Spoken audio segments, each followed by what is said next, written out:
Okay, and we're live. There we go. So good afternoon, everyone.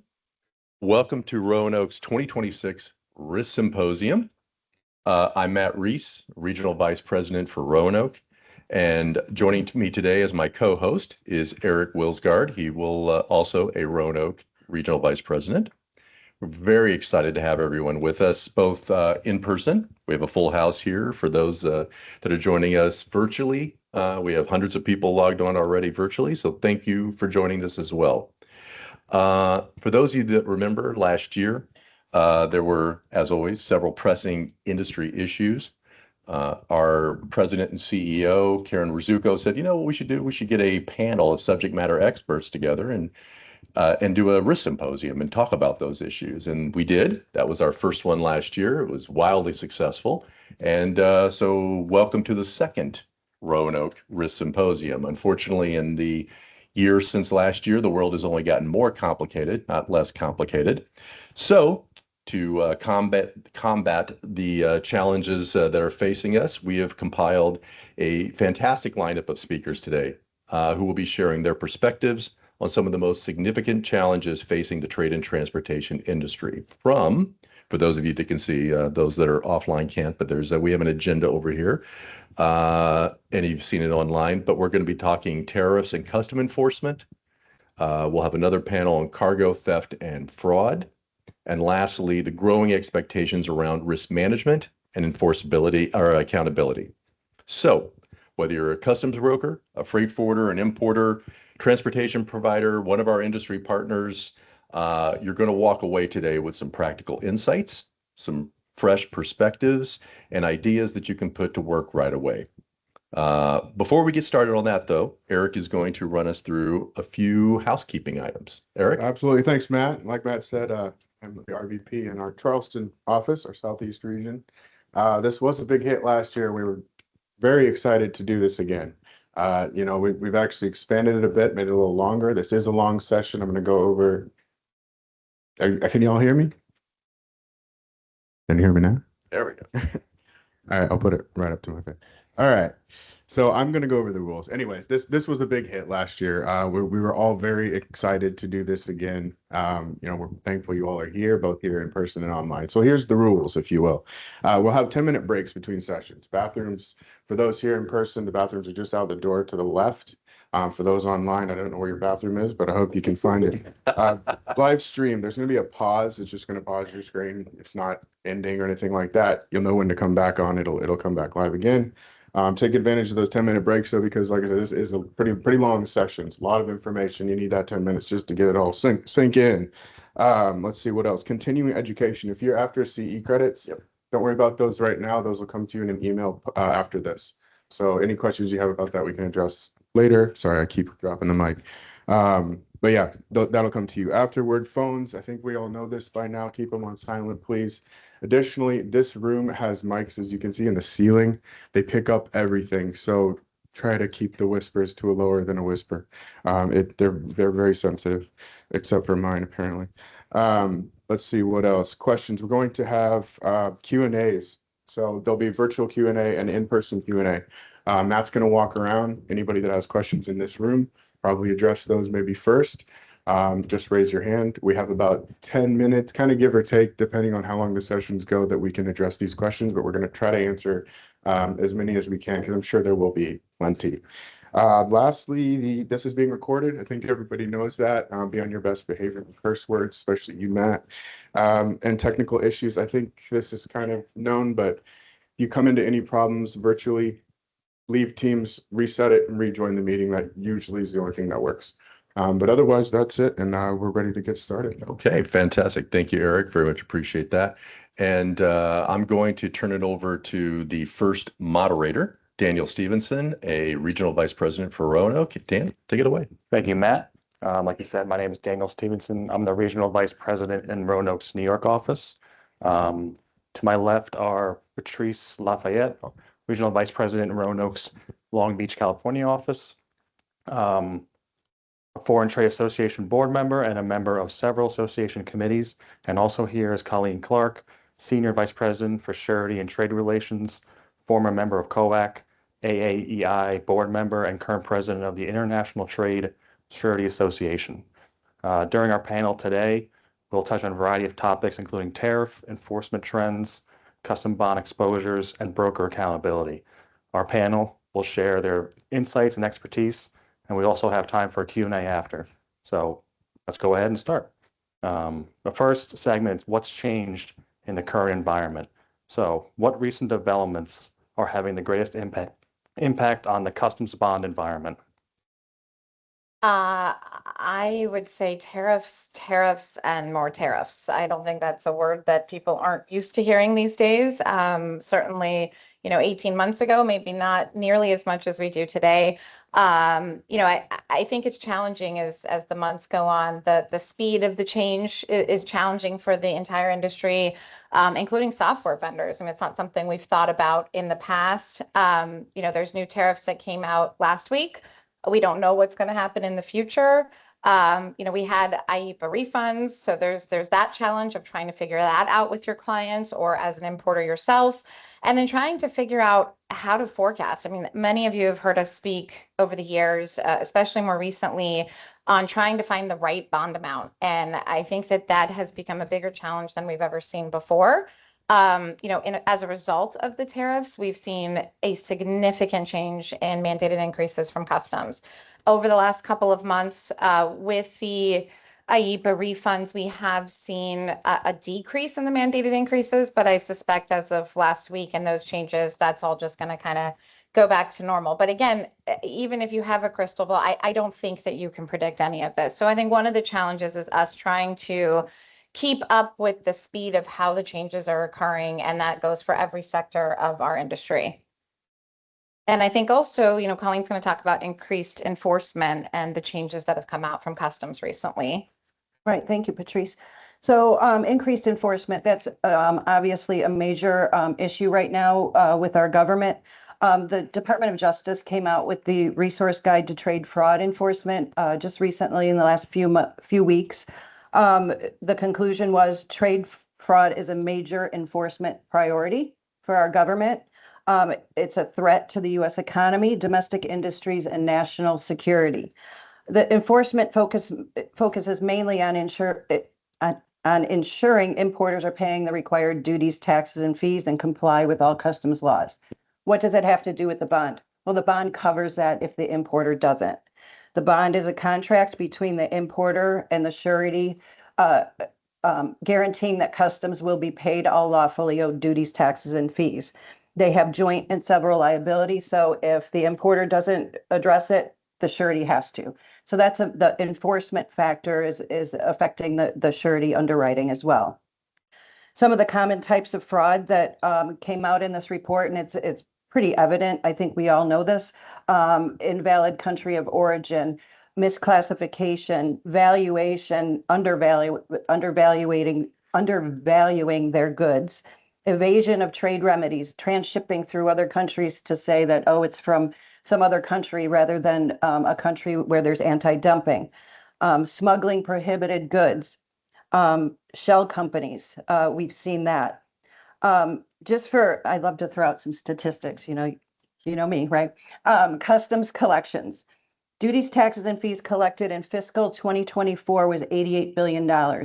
Fiscal 25, $218 billion. Duties, taxes, and fees collected due to importer audits. In fiscal year 24, it was 118 million. Fiscal year 25, 236 million. So that's doubled. Collected based on entry summary reviews. That's an import specialist taking a review of entry summaries. Fiscal year 24, 668 million.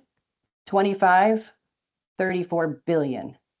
So customs is really looking at all of the data that comes into them to make sure that importers are properly classifying and assessing additional duties. If not, that affects the bond, right?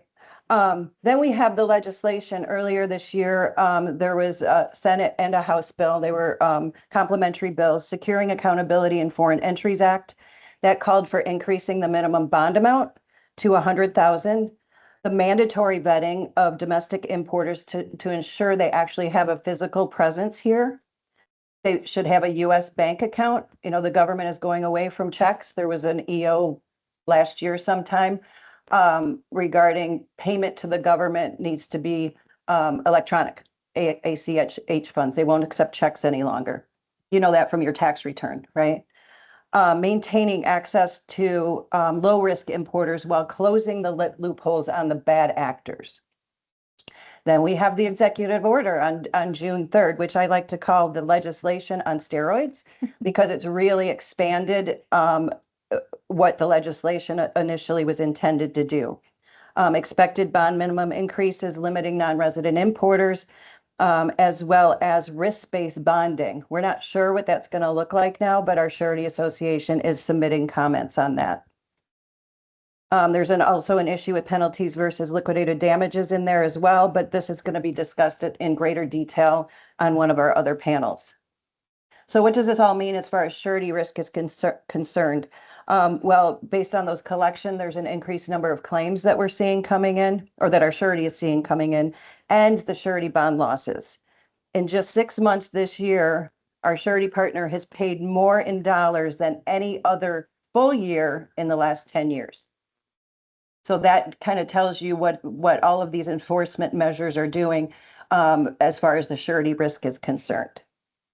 Yeah, and I think that, you know, with all of that, it does affect the bond. You know, we've talked about all importers have one thing in common, and that's that they need a bond to be able to import into the United States.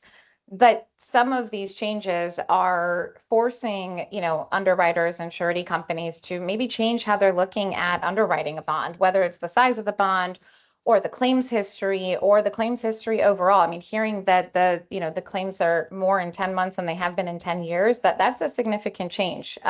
Keeping in mind that means that the surety company has had to pay on behalf of the importer to U.S. Customs. That's just because the bond is a financial guarantee to the government. So it's no different than getting a loan at the bank. If you default on your loan, more than likely you're not going to get another one. So a lot of the changes have come in the, you know, financial review, looking at the commodities that are being imported.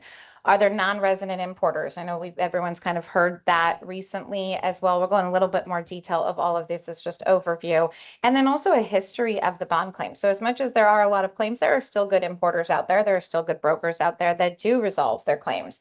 And so we're looking at that a little bit more in detail than they have before from a underwriting perspective. So expanding on all the points you just laid out, what specific topics and concerns are brokers asking the most questions about right now? Yeah, I think still bond sufficiency calculation, right? I think it's still an unknown. People don't know specifically what bond amount to get. We still see several mandated increases for one importer in an annual period. You know, keeping in mind that the bond calculation is 10% of the duties, taxes, and fees in a rolling 12 months, not on a renewal of your bond. So every month, Customs runs the sufficiency reports, and it's for the last 12 months. So this changes things depending on what was imported 12 months ago, maybe versus what's imported today. Are the tariffs a part of it? Were there IEEPA refunds?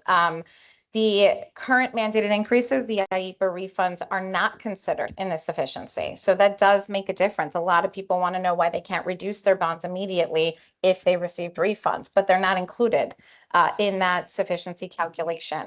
Also, there's something to keep in mind. This has always been the thing, but there is in the insufficiencies, there's an analytical review versus just a regular mandated increase reviewer. And we've seen a lot more analytical insufficiencies than we did before. And part of that is because there's a large increased duty bills and debit vouchers. And so as long as there is claims open with Customs, then those numbers get included in the mandated increase and in the insufficiency. So it's not just about what duties, taxes, and fees were paid, but also what open claims they have with Customs.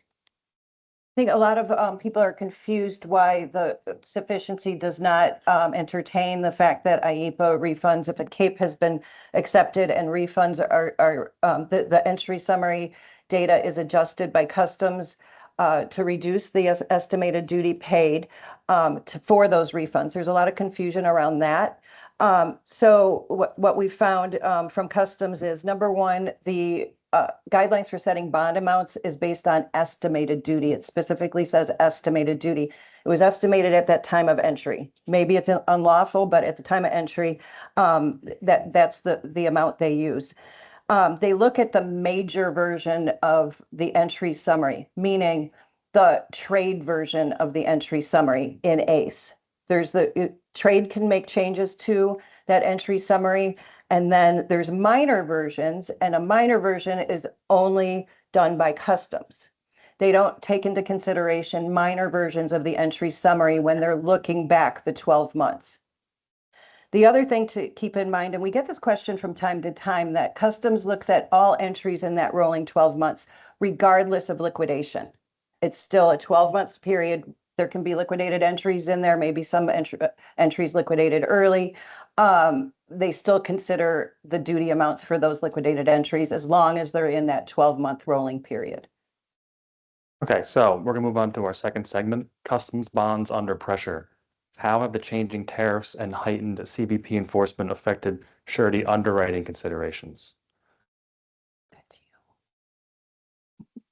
Yeah, no, I know, we just, sorry. It comes down to increased bond amounts and stacking. Stacking has been something that's always the case, right? Because as long as there's an open entry on a bond, then there is liability to the surety company with customs. So even if you have a regular bond that renews every year, because of the liquidation cycle, you're always going to have 2 bond periods open. So there's always stacking. But what it's done from a perspective now is going back to not knowing what bond amount to have, not knowing, how many insufficiencies an importer might get in a year. It has taken a liability exposure of maybe $50,000 to $100,000 to some importers, having millions of dollars of liability open to them because they couldn't determine what bond amount to get. So, every 2 months, if you got an insufficiency, that just adds liability for every bond that is opened up. The other thing I think too is, the sureties look at all of the open bond exposure. So it's not just the import bond. I think a lot of importers forget this. Maybe they have a drawback bond on file. Maybe they're a bonded warehouse as well, or an FTZ. So if they have other customs bonds on file, it's not just the import bond and the stacking. The surety companies are looking at all of the bonds that they have on file. And I think another thing that's really, it's always been there, but I think more prevalent today is the relationships that the customs brokers have with the surety companies, as well as the loss history of the customs broker. Over the years, there's always been claims, maybe not to where they are today, but the premium has always been able to support, different losses over the years. But if you are, as a customs broker, have a lot of importers that have claims on their bonds, that does affect what we call your loss ratio with the surety company. And so how that works is if you have claims that are paid out on bonds that you're writing that are higher than the premium that is paying, that affects the loss ratio. Those loss ratios can increase your rates that you pay for bonds. They can increase underwriting decisions. It can lead to the fact that a surety company may choose not to write bonds for you as a customs broker anymore. We have seen that from, several surety companies over the last year. So your relationship with the surety company and your diligence for the bonds that you're writing is very important today. Yeah, in addition to that, the surety company the surety company receives the automated surety interface data. There's no visibility in that data to line item entry data. It's more of header information, the summary information. It's the total value, the total duties, taxes, and fees. We don't get that granular line item data. So for when a surety gets a claim, they don't have that visibility immediately. So again, with the broker and surety relationship, it's very important when there's a claim that the surety will reach out to you, the surety claims people will reach out to you. It's very important to address that quickly because there is a timeline. Liquidated damages, the importer has 60 days, and then it goes to demand on surety. So as soon as you're alerted to a claim from your surety, then definitely get back to them. Otherwise, if we don't have cooperation from a customs broker, the claims team will have to send a FOIA request to customs, which can take months and months and months, and then they redact a lot of the information. So it's really worthless. So that's very important. Again, there's a higher number of claims have been issued in the last 18 months, and I already told you the amount of losses is like never seen before. In particular, those losses are on non-payment of duty claims, debit vouchers, and supplemental duty bills. And we'll go into a little bit more on why that's happening a little bit later. There have always been bad actors out there. We all know it, but we've just seen more and more with these higher tariffs. They're looking at the sureties are looking at certain foreign importers. Now our surety partner looks at Canadian companies as domestic.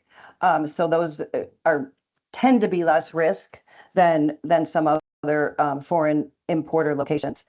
We've also seen identity theft where an IRS number has been stolen. Somebody steals an IRS number. There was a chiropractic office and a bubble tea shop, right, Patrice? Yep. Where we got our surety got some claims, and they're like, "What are you talking about? We've never imported in our existence." So there's that issue too. There's all kinds of fraudulent issues going on out there, which affects the surety. We get claims, and then or they get claims, and then they can't find the people. Yeah, and I think too, I mean, going back to the fraud piece of it, I mean, sometimes it's the customs brokers, maybe they're working through a freight forwarder and they don't have that relationship with the importer. So it's very strange. I mean, identity theft has been a thing for a long time. I don't know if any of you have had your identity stolen. I know I have at times. So, I think it's normal, but we've never seen it over the years specific to imports and claims. Another one was like a doctor's office. I mean, to hear, you might be able to say what they were importing, but they were very adamant that that was their tax ID, that was their name, and that's their address, but they had no idea what that even meant. So I think those are things that are definitely coming up in sort of desperate times. And another thing that's a challenge, for everybody is capacity. There's capacity challenges in insurance in general, and no differently if there's an area where there's a major flood or a major fire. Insurance companies may not want to insure in that area. Some of you may have been affected by that before, but it's no different with customs bond underwriting. It's still an insurance company. There still are capacity issues. So one of the other things that has changed with customs, this is for all bonds on file, 48% increase in liability to customs. So that's a 48% increase in liability to all the surety companies. That's not just specific to us. There's only so many people that are allowed to write customs bonds. So there's not a lot of companies to spread that 48% of liability change. So insurance companies are looking at that. Maybe they don't want to write the $500 million bond or $1 billion bond because there are a few of those on file. So we've had to navigate and have co-surety situations where each surety might take a piece of a bond. That's a challenge, and that's something we really got into before. The other piece of the capacity are bank capacities. So we do underwrite the banks. The surety company does look at the financial rating of a bank when they're accepting a letter of credit. That's always been the case. But just a few years ago, during the Silicon Valley issue, there was a bunch of banks that went out of business. And so that was a challenge, trying to find banks that we could move the letters of credit to. In addition to that, because they're financially looking at the banks, maybe they don't want to take as much collateral from one specific bank. So if there's a bank and the surety says we can only take $75 million of collateral, there might be enough people that use that bank where that capacity is reached. And now the importer has to find another bank to work with. So these are sort of different challenges that we haven't seen as much until now. And just going back to the surety capacity issue, if we've had a client that has had a bond with us for many, many years, and the capacity there's open entries for years, and maybe our main surety market can't sustain additional capacity. Maybe they have other lines of insurance for that particular importer. We do have other markets we go to. We have great relationships with other surety markets. So as a broker, we're able to get to place pretty much 99.9% of all the bonds on file that we have on file. That's great. So taking into these underwriting considerations and concerns, can you expand on what warning signs may indicate a bond would be approaching a potential problem? Yeah, I mean, I hate to keep repeating it, but multiple insufficiencies, I think, always can cause issues for all the reasons that we said. So if you see somebody that's consistently getting insufficiencies, you really should be having a conversation with the importer because that will have challenges.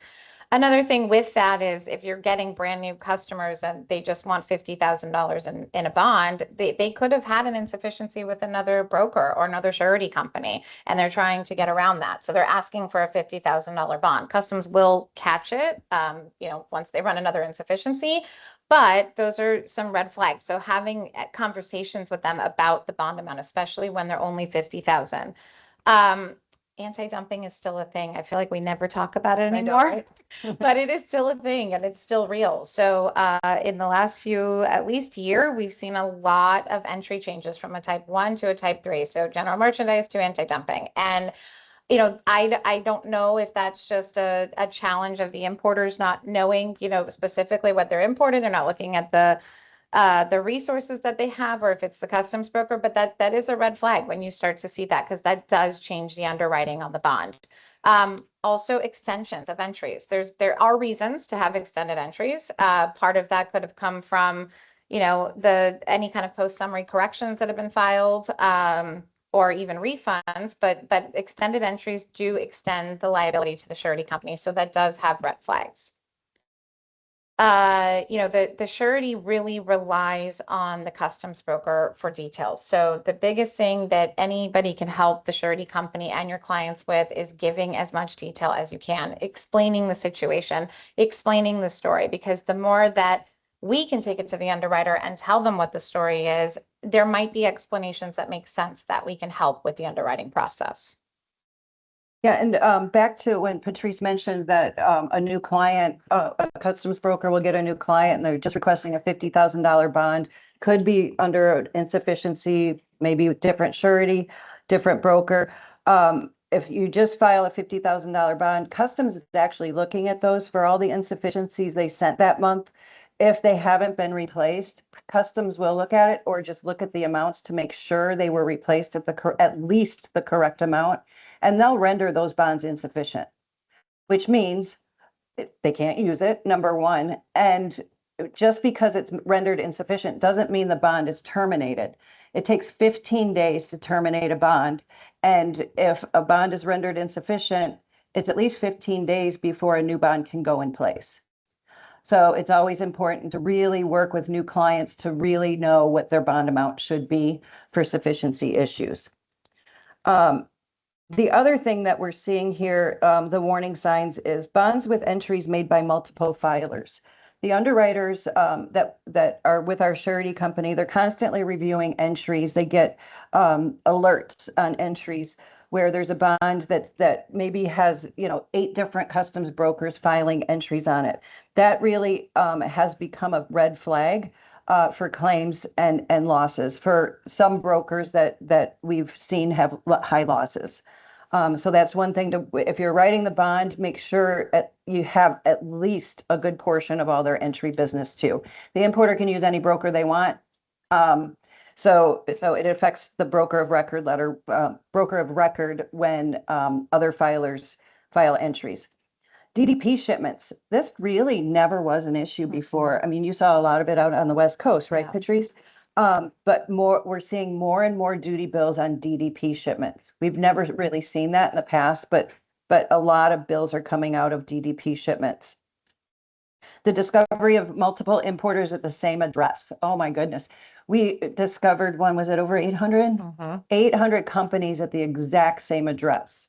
Now that's kind of weird, isn't it? All with different box numbers. Like, okay, what's going on here? You Google Earth it.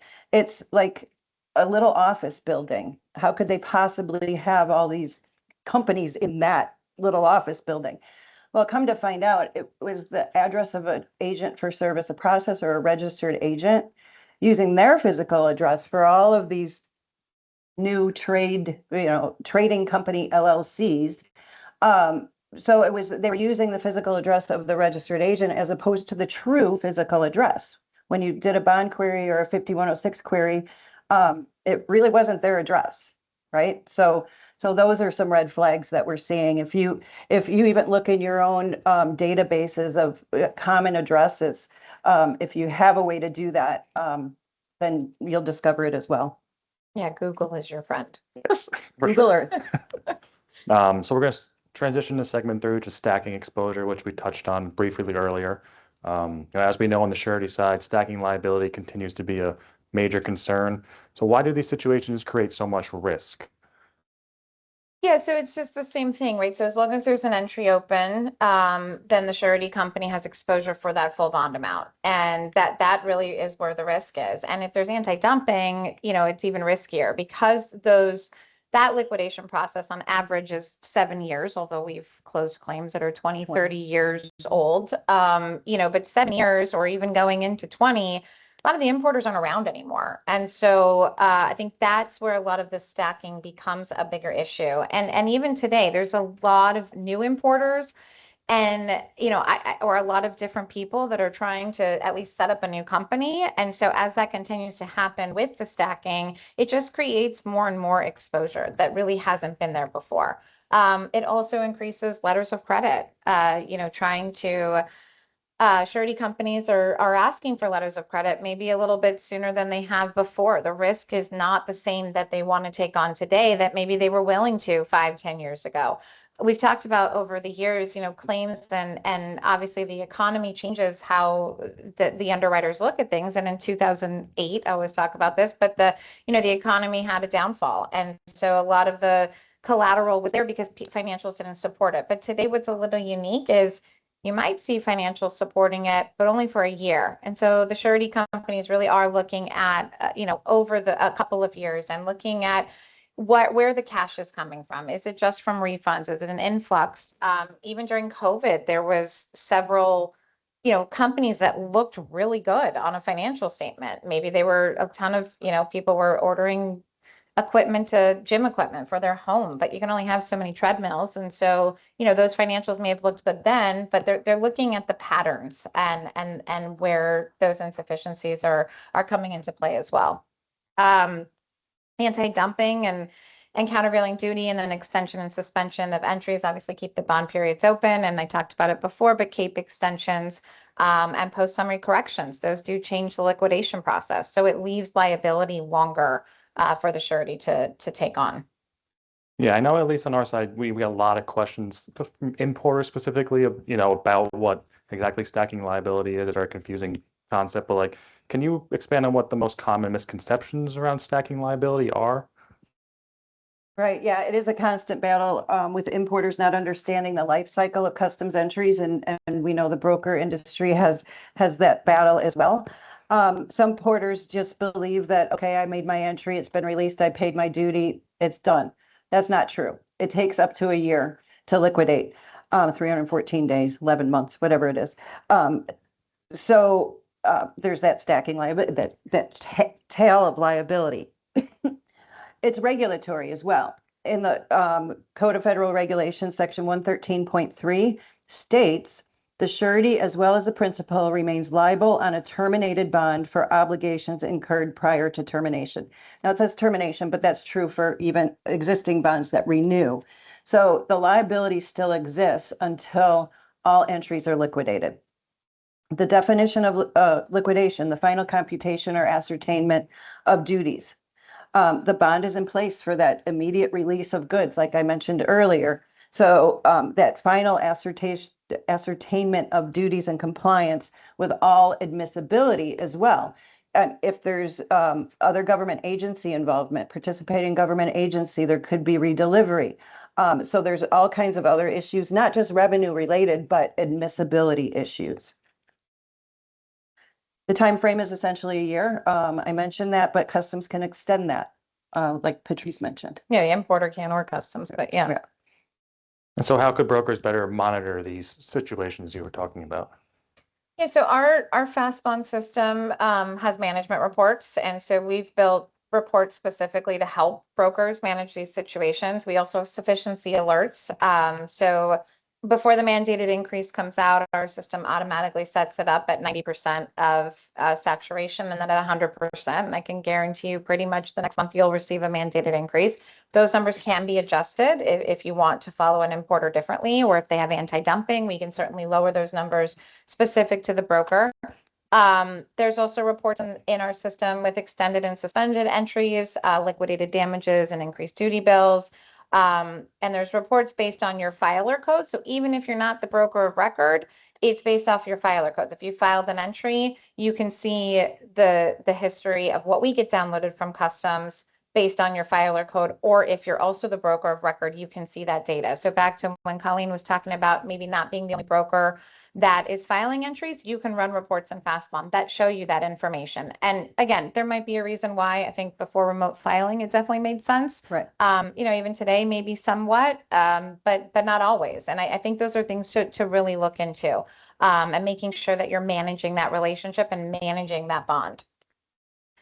Yeah, There's- yeah. Oh, no, sorry. No, go ahead. I was just going to talk about the customs. Yeah, so there's another great tool out there that everybody has access to. There is the customs liquidation posting, the query. You can go in there and query importer numbers. And there's one other field you have to put. You can put your filer code or the entry type, or if it's extended, suspended code in there. The query is for the liquidations or extension suspensions. We use that a lot, or our surety does, as well as our bond reps when they're reviewing new bond requests coming in. This is good for brokers. You can go in there and look, okay, I know I have this account, I write the bond, but are there other brokers filing entries? You can go in there and actually see other filer codes. So it's a really great tool. It shows entries by any filer. It's limited only to liquidations and extension suspensions. So really nothing recent, but at least you can see history in there. Yeah, and these concerns transition into our last segment, understanding responsibility and accountability. So what are the broker's responsibilities to the surety when issuing bonds and binding the surety to that risk? Start with that Yeah. one. Obviously know the obligations, understand the regulations. What are the regulatory requirements as far as bonds are concerned? Do you know what your bond issuing authority is? So our surety gives our Roanoke bond team's authority, but also extends that authority to customs brokers. So, know what your issuing authority is. Don't, go over what your authority is. Make sure your staff knows that. If you're the broker of record on the bond and not filing any of the entries, the losses on those entries made by other brokers impact your loss ratio. Patrice had mentioned it earlier. That could affect your standing with the surety company, could affect your rates that you pay if there's a high loss ratio. And when there's more parties involved, if there's a claim issue, well, you're the BOR, some other broker made the entries, and then there's us, the surety, or our surety partner, and the importer. So you have multiple people or entities that are involved with one claim. So that makes it more complicated as well. Vetting and monitoring your partners, the freight forwarder relationship, know your freight forwarders. If a freight forwarder client of yours comes in and requests multiple new importers to be set up, question that for sure. If you're uncertain about a new importer that you may be signing on and have an opportunity for, call your bond rep. We have history. We've been writing bonds for 91 years. We don't have that many years of history, but we have quite a bit of history back 30 plus years. Use that query I told you about. How long have they been importing? Did they work with a previous surety? There's many questions to ask. Yeah, and with that, I think it's maintaining strong controls. Just there's real examples that we've seen where a broker wrote a bond, $1 million bond, didn't file any of the entries, and there's $1 million claim, and they have no idea. They had no idea about the entry, they had no idea about the claim until, of course, we talked about it with them. So that does change things. And I think knowing, who you're working with and who you're filing entries for makes a big difference. Importer vetting having a strong process around that is also very important. Just checking a POA is not going to cut it anymore. We talked about Googling people's addresses. We talked about I know the NCBFA has also put out information on importer vetting, and I think it's really knowing and meeting people face to face. I know it sounds crazy, but I think that's important today. Not just trusting that voice behind a phone and verifying that they're a real business, verifying there's been identity theft, as I've said before, but But that's something just to make sure of who you're working with the importer. Not just a bunch of new bonds that are being issued, but also there's a lot of freight forwarders that customs brokers have decided not to work with because they've brought them so many losses. And now those freight forwarders are going to another customs broker. So making sure that if you are getting new business, what is your process? And really being able to have some controls about that. Ensuring your records are accurate, keeping documentation for all of this process. It also will have you be able to, if there is a lawsuit, it can at least help defend you if you have a written process and you have documentation. And of course, if it doesn't sound right, it probably isn't. Things aren't always, some things are too good to be true. Unfortunately, that is still the case. There are also not just the freight forwarders, but there are brokers that won't write an entry because they know that the classification is wrong. And so then the importer goes to another broker and they get another broker to maybe try to do that. And so keeping an idea of what that means, if you know the history of the importer, where did they come from? They've been in business for 20 years. Well, who's been clearing their entries before? Why are they coming to you? Is it a relationship? Is it from your sales team? Like where is it coming from? And really knowing that it's not just coming, from an inbound website email that you don't know anything about. And then monitoring risk and exposure, I think, is really important. Tracking your importer's bond limits, but also knowing what your loss history is with the surety company. You can ask. That's certainly something that's important to look at, and monitoring that through the reports that I mentioned in FastBond, but also with our local teams. And then working with the right partners, not just your importers, but the surety companies, the trade attorneys, being a member of your local association or the NCBFAA, that you're going to get a lot of information. Being on LinkedIn and following some of these companies, you can get a lot of information. And so I think that that's always important to keep up with. Yeah, so we're nearing the end of our panel. I'm hoping you could each tell us what you think everyone in the industry should be paying the closest attention to over the next year.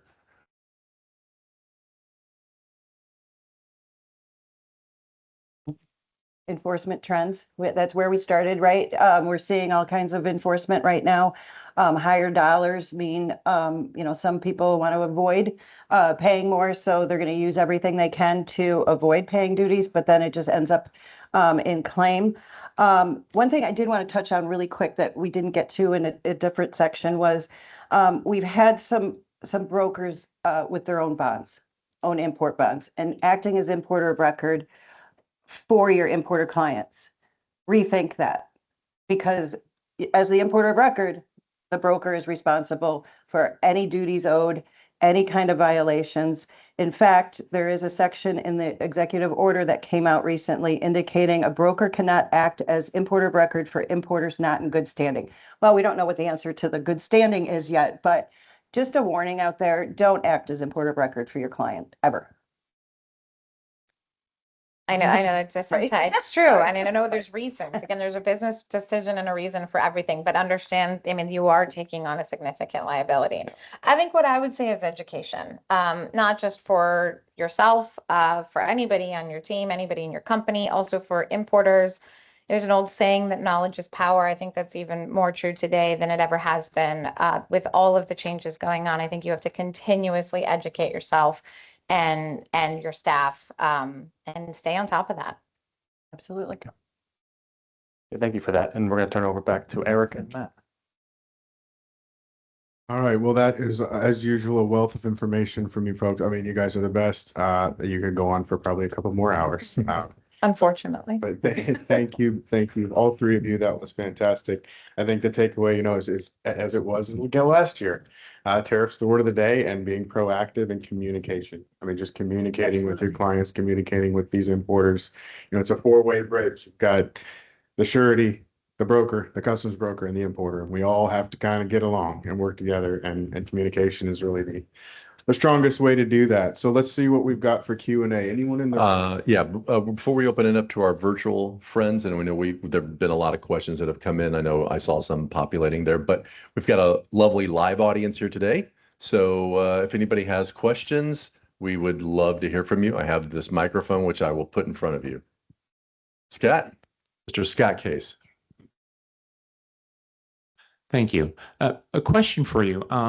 A lot of this focus over the past couple of years has been around economic security, and we're seeing it here not just within the United States, the European Union, other individual nations are looking at tariffs and trade through an economic security lens. So the immediate reaction for everyone in this room is that duty rates have gone up, liability's gone up, exposure's gone up, access to capital has shrunk. A two-part question for the panel. Part one, do you see this higher tariff environment as temporary or something that's here to stay? And then part two to that is, Colleen, I think you indicated, and Patrice, the number of constraints on capital to be able to backstop and do this thing. If this is the new environment, then how do capital markets, how does the industry have to change to identify the funds necessary to backstop this new environment? Well, the first part of that question, I mean, this is just my opinion, obviously. I think tariffs are here to stay in some form. Remember when the 301s came out back in 2017, 2018, 2019, under the first Trump administration, they didn't go away when we went into a different administration. So I think they are personally here to stay. What do you think? No, I agree. I mean, in some way or another. So I think this is, but I also don't think we really know. I hate Yeah. to say that, but you can't predict it, right? It's just an opinion. I think from a capital perspective, you know, we all live in it. Everything has changed. Everything has gone Yep. up in price. So someone's making money, you know, so I figure at some point from a capital perspective, there has to be investments made. There has to be changes. I think part of the problem is this has all been seen on a temporary basis. And I think until we can really look at a more strong, structured approach for the future, it's going to be hard to navigate that until we can really look into it. The crystal ball. Yeah. It's a great question, Scott. Thank you. Appreciate that. Anybody else here in the room with us have a question? Yes. Well, yeah, but the people virtually won't be able to hear you. We want our other guests to be able to hear you. When you guys are providing saturation calculations out of fast bond, are you using the estimated duties or are those based on the updated entry summaries minus the IEPO for importers that have filed their CAPE? It's a very good question. We're working on that, I will tell you, because I mean, traditionally, we've just always used the data that the most recent version that Customs sends. The column in our data, it is being updated because of the minor version. We are loading the reports now with a separate column that will show just the original estimated duty. Our IT department is working on that now. It came as a surprise to all of us. And I think, you know, even our Surety Association members have the same issue. So it's just automatically updated to the most recent version. Not knowing that, you know, the minor version wouldn't be considered. So we are working on the programming on that. Question was, is it soon, happening anytime soon, Colleen? I think so. Okay, I'll have to talk to Matt Zahner, our guy. We'll let you know. another great question. Thank you so much. Before we go to our virtuals, I think maybe I have time for one more in-person question. Mr. Billy Jensen. So you talked about the scenario where a bond is rendered insufficient, terminated, and then it shows up on some broker's desk with a new surety. Is there a way to know if there was a previous insufficient bond in the same period? If I'm cutting it, will Customs accept that? And then it'll just be rendered insufficient a week Yeah. later? Yes. Yes. Yeah, because if it was already terminated and you ran a query, you're not going to see something. Right, you can't see the file. past Right. one, right? Yeah. Right, unless your system looks at past and Yeah. terminated bonds. Or if you catch it in that 15-day If it's a- window. If it's a new client. Yeah, like a similar effect, termination date. If you catch it within that 15-day window, you can kind of line it up with someone that Yeah. would have had a letter. Maybe they didn't tell you or not, but there are similar termination dates. You can kind of line up and gauge whether it is something like that. Yeah, it's between like the 7th and 10th of the month. Yeah. Usually if a termination date is in that period, Yeah. you can see that. Look at that Customs query, the entry liquidation, extension suspension. Yeah.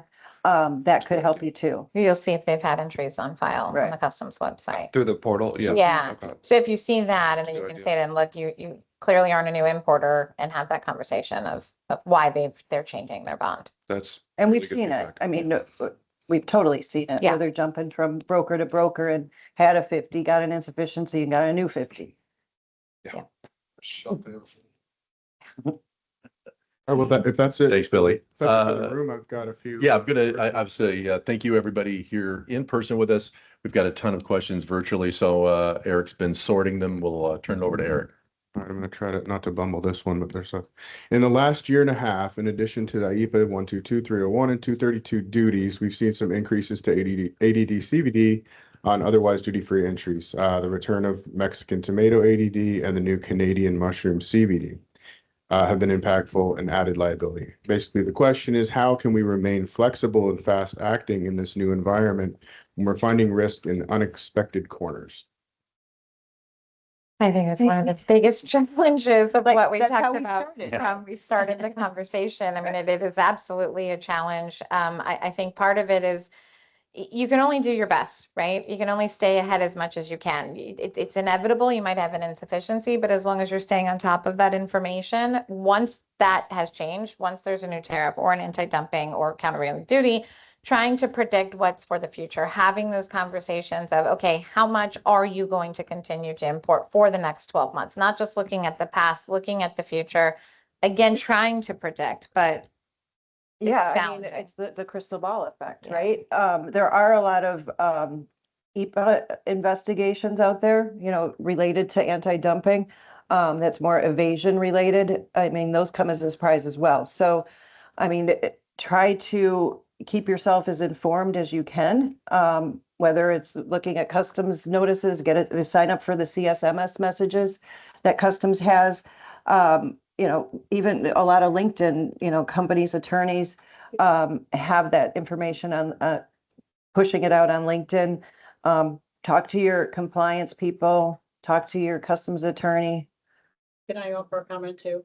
Absolutely. As a broker, I am leaning on AI. Second, a comment from Tina Jansen. As a broker, I'm leaning on AI tools more and more. There's specific ones in the industry to use. And then even general like Claude, I can run an import compliance report from my brokerage system and say, isolate the base tariffs and look at the provisionals. Did we use the right ones? Nice. And Right. it'll flag them. Or what in the products I've cleared in the last 6 months, what is on the horizon for them? Like the mushroom, the AI may or AD, right? That may come up when you ask those questions and it looks at the tariffs you've used in the past. Excellent. That's a Thank good you. tool. Thank you. Staying informed. I mean, it's easier said than done, but I mean, you're Absolutely. peers. We're all peers. We all talk, you know, events like this are a good time to discuss things and learn things you don't know. I think we have time for maybe one more I've got a virtual good one. question. Speaking of flags, I've got to go. Will there be a flag in 5106 record indicating the importer risk assessment so brokers and sureties have visibility of that? Wouldn't that be wonderful? So that's part of the executive order, right? The good standing versus high risk standing and the import of record registry. We've commented on that. I do believe the NCBFA was commenting on that. It's like, how does a surety agent, customs broker know if an importer is in good standing or not? If that tool is not available from the government, right? Because the government's the one determining the good standing. So we've requested that. I envision, because it talks about this import of record registry, a separate database of just importer of record, true importer of record, because the current 5106 file is full of brokers, sureties, surety agents, consignees, sold to party, importers. So I think that they will come out with some kind of new database and hopefully be queryable by the people in the trade so that we can identify those importers that are in good standing or not in good standing. Okay, I think we're going to cut it there for questions. Eric, you want to give some last minute and wrap this up? Like I said before, a lot of information. Thank you all. You've answered these questions wonderfully. Thank you for the questions here and virtually. I'm sure there are many more, but we've got a lot to get to. So let's take our first break. We'll see everyone back here in just over 10 minutes. That's just for those that are virtual. That is 1:45 Central Time. Okay, thank you so much. Bye.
All right, if everybody wants to start grabbing their seats, we're going to get started here in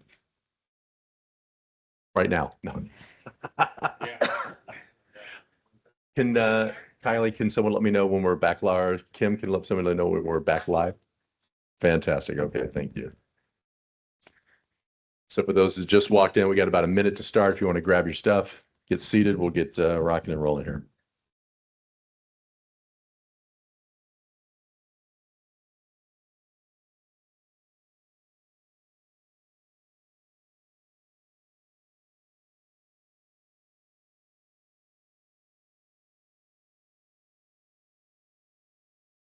Okay, we back?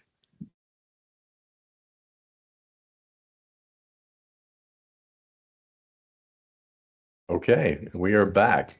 And for our virtual friends, hopefully you found the washroom, your snacks, you're all set, strapped in for the second one here. The folks here in the room have just done the same thing. So thank you. That was a terrific first session that we had. We're now going right into our second session. This one is entitled Cargo Theft and Fraud, from Intelligence to Operational Response. And joining us today is Mr. Paul Meyer and Tony Pelly. And of course, moderating is going to be Sheila Skipper, who is the Regional Vice President for Roanoke. I'm going to turn it over to Sheila. Thank you. Thanks, Matt. Hi, everyone. Hope you're having a good afternoon. I'd like to introduce Paul Meyer at the end of the table, an Army veteran honorably discharged as a captain to serve in the FBI. While in the FBI, he investigated a wide variety of federal criminal matters, including major theft, organized crime, and criminal enterprises. In February of 2023, he joined Transit Risk as their principal investigator of cargo theft. To my left here is Tony Pelly. He is an experienced supply chain risk consultant. He leads a team that has assessed hundreds of billions of dollars in trade in a wide range of industries and designed and implemented risk management measures for clients in more than 30 countries. He is widely recognized as an expert in supply chain risk management. So we're going to get started on our panel today. Our opening question is, how has cargo theft changed in the last several years? I can get started on that. And thank you so much for the introduction. And thank you to Roanoke for having me here. And thanks everybody for attending.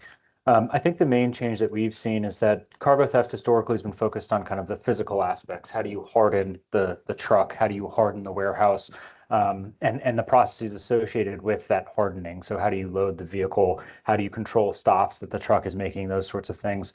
And what we're seeing now is a much greater shift to fraud and sort of attacking the kind of soft underbelly of your operation, the places where there's those handoffs, the sort of soft infrastructure behind the hard infrastructure of loading cargo, loading trailers, moving trucks, those sorts of things, where you're not even involved in sort of actually taking possession, or a cargo theft is not actually involving taking possession physically of a trailer or a truck, but basically diverting it, rerouting it in the first place, or routing it or shipment to a fake carrier. So that's been, I think, the major shift since COVID. So approximately the past 5 or 6 years. And we estimate that around a third of all thefts in the United States now involve some sort of fraud, whether that is stealing a carrier's identity, whether that is using some sort of phishing or spoofing technique to redirect a load, to sort of trick a freight broker or a shipper in some cases, or cases where drivers are unwittingly sort of being routed to new destinations because of fraud. So that, what I would say, is the major change that we're seeing in cargo theft, especially in the United States, really across North America. And then it's starting to spread to other places around the world as well. I don't know, Paul, if that's something similar that you've seen. Absolutely, something very similar. So we went from the traditional aspect, or the traditional theft, to more of a strategic theft or fraudulent theft scenario. Back in the 2000s into just prior to COVID, we would see theft crews come out. They were equipped with surveillance vehicles, bobtail semis. They would follow targeted loads out of distribution centers. They would wait for the driver or team drivers to stop at the truck stops, leave the loads unattended or load unattended, and they would steal the load. Now it's shifted in the other direction of a fraudulent type pickups. We call them strategic pickups.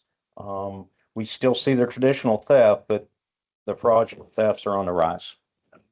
And I think one other thing that we're seeing change, and Paul, let me know if you guys are seeing this as well, is just the geographic and sort of commodity spread of theft seems to be widening as well. So typically with physical thefts, you'd see it concentrated around major freight hubs in Southern California, on the East Coast, maybe near the Port of Savannah or the Port of New York and New Jersey. But it seems to be spreading a bit now where you're seeing a lot of thefts in places like Indiana or Arizona, places where you would not see theft quite as much.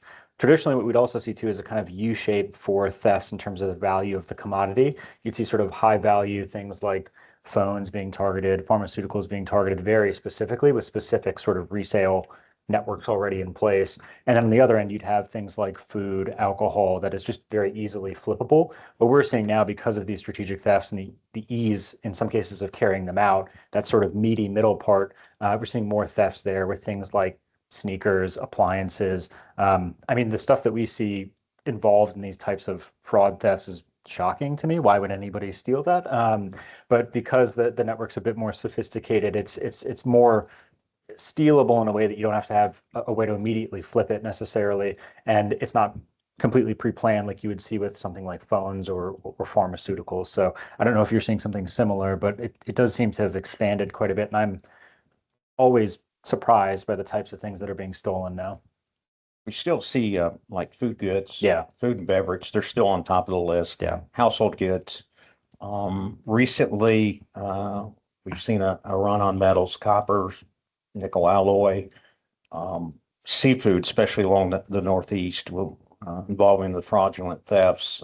Most of that's being redirected to the Newark area, to the Jamaica, New York, Brooklyn, New York area, where it's basically redirected street side, where you get an army of guys and gals in box trucks that show up, and the loads are transloaded, and you never see the freight again. So that's, yes. Yeah. The product selection by the bad actors is expanding. Yeah. When organizations become victims of these fraud-related thefts, how do these schemes typically unfold? Yeah, so there's a whole range of ways in which these unfold. So sometimes it could be they are a completely fraudulent carrier, a carrier who's been set up expressly for the purpose of carrying out these kinds of thefts. It could be an identity theft where they are stealing the identity of an existing carrier that's in a freight broker's network. It could also be they're using a dormant DOT number, taking over the DOT number. We've seen cases where they will run full loads for months and months and months and then steal the 10th or 15th load that they take custody of. So there's a number of different ways that this happens. With some of the impersonation ones, they may use an email address that's very close to the actual email address that you're used to dealing with. Because they've been able to see sort of publicly where those email addresses are posted. So there's a few different ways in which these thefts take place. I think the sort of key thread through all of them is having better familiarity with your carrier base, and making sure that you, even with trusted carriers or with trusted brokers, if you're a shipper yourself, making sure that you're at least redoing a part of that verification with every load, with every sort of single shipment. Just being able to say, hey, we use this carrier all the time, they shouldn't have an issue, is no longer sufficient. And especially if, the speed is the priority and you're trying to onboard carriers quickly, that's where you start to see problems as well. Shipments right before a weekend, right before a holiday, where it's like, hey, we just need to get it fast. And your vetting tends to sort of break down at those points. Are there common red flags that are often overlooked? I'm sure Paul can add a few here as well, but we see things like last minute routing changes, sort of, undue urgency in the emails going back and forth. Things like as well, if the carrier is registered to a PO box, nobody picks up the phone when you call. Those types of things are red flags, but I'm sure, Paul, you've got a longer list than I do, I'm sure. A lot of times when we're involved in our investigation, we see where there's an unregistered, unknown phone number unassociated with that particular carrier. Email, there's a spoofed email, an email that's looks close, but it's not the email. We'll find the carrier has a lapse in inspection history. Maybe there's peculiarity with the lanes that they run, that perhaps they don't run the lane that you're seeking on your load board posting. But there's all kinds of different red flags. Contact information in general, there's changes, could be changes within the FMCSA information, with the changes within the vetting platforms that record this information, such as Highway or Carrier 411. There's Broker Snap, there's Verified Care. There's a ton of them. So we're looking for changes. Yeah. That's one of the big things. One of the things we see too is like if it says that they've, let's say you're looking at some of the FMCSA data and they say they've got 4 or 5 trucks, but it says that they're running loads in, 3 or 4 or 10 different states. And it's not all like a cluster of Midwestern states. It's states that are spread out across the country. Something may be sort of amiss there. So just looking really closely at that FMCSA data can help. And as Paul mentioned, some of those platforms as well. But I think what we see is that the warning signs are sort of present at different parts of the process. And so there's no silver bullet, right? Just because Carrier 411 looks okay, just because FMCSA data looks okay, you're not out of the, you're not in the clear, you're sort of not out of the woods yet. But making sure that you have some form of vetting and verification of at each step, right? So if they want to make, for example, a last minute contact change, have a second layer of verification for that, somebody else you can call to make sure that that's a legitimate change. So no silver bullets, I don't think, with any of these warning signs, but and the presence of any one warning sign doesn't mean that, it's a fraud or anything like that. The US just has a very fragmented trucking and carrier environment. So you're going to see all kinds of weird stuff all the time. But usually the presence of multiple of these factors combined with some of the other things that Paul has talked about is usually a bad sign that would merit further verification or vetting. Sorry, anything to add to that? I don't know. Okay. Yeah. Good. When you review theft and fraud claims, what patterns appear most often? Oh, there's a whole gamut of, oftentimes immediately we see there's no formal services agreement between the entities involved. So nobody knows how, each other's supposed to handle the freight, what processes they're supposed to go through, who's got liability. We see that. We often see just the common mistakes. Verification of FMCSA information, maybe verification of the email, but not the phone number, and not an independent verification of each. A lot of times we'll see, yes, I hired an active and authorized carrier for a load. However, either they weren't geographically qualified, meaning you've accidentally hired the Western Kentucky wrecker service for a load that's leaving out of California going to Maine. Yes, they're active and authorized, but that's not the good selection. We often see the carrier's footprint, especially through the inspection. If you look at the historical inspection records, that perhaps they don't run the lane that you've just tendered the load for. Yep. What happens in the first 24 to 48 hours that can affect the outcome of a claim? On the strategic thefts, typically after it leaves the point of pickup, it's very difficult to recover a load. Unless there's security measures within the particular trailer, such as GPS tracking devices. Perhaps you got an escort on the load and the load deviates, but within the first 24 to 48 hours on a strategic theft becomes very difficult. On a traditional theft, your odds are a little bit better. Tony, got anything to add to there? Yeah. No, I think you guys are the specialists in Yeah. 24 to 48 hours for sure. We are mostly on the sort of preventative side. So we thankfully are not getting like the 2 a.m. phone calls like, where's my load? I can't find it. But no, I think one important thing that is just, again, on the preventative side is just gather as much information as possible. It's really hard to reconstruct, like you said, that sort of path of who is communicating with who. when did you see that warning sign of kind of, hey, this email isn't quite right? Just keep all of that documentation in a systematic way so it's easy to review, give to law enforcement, and review internally as well. And it's, if you look at the point of pickup is your, especially on the strategic thefts. That's where the control is transferred from positive entities to the negative entities to the bad actors. And that's your last line of defense. So as a broker, as an intermediary, we stress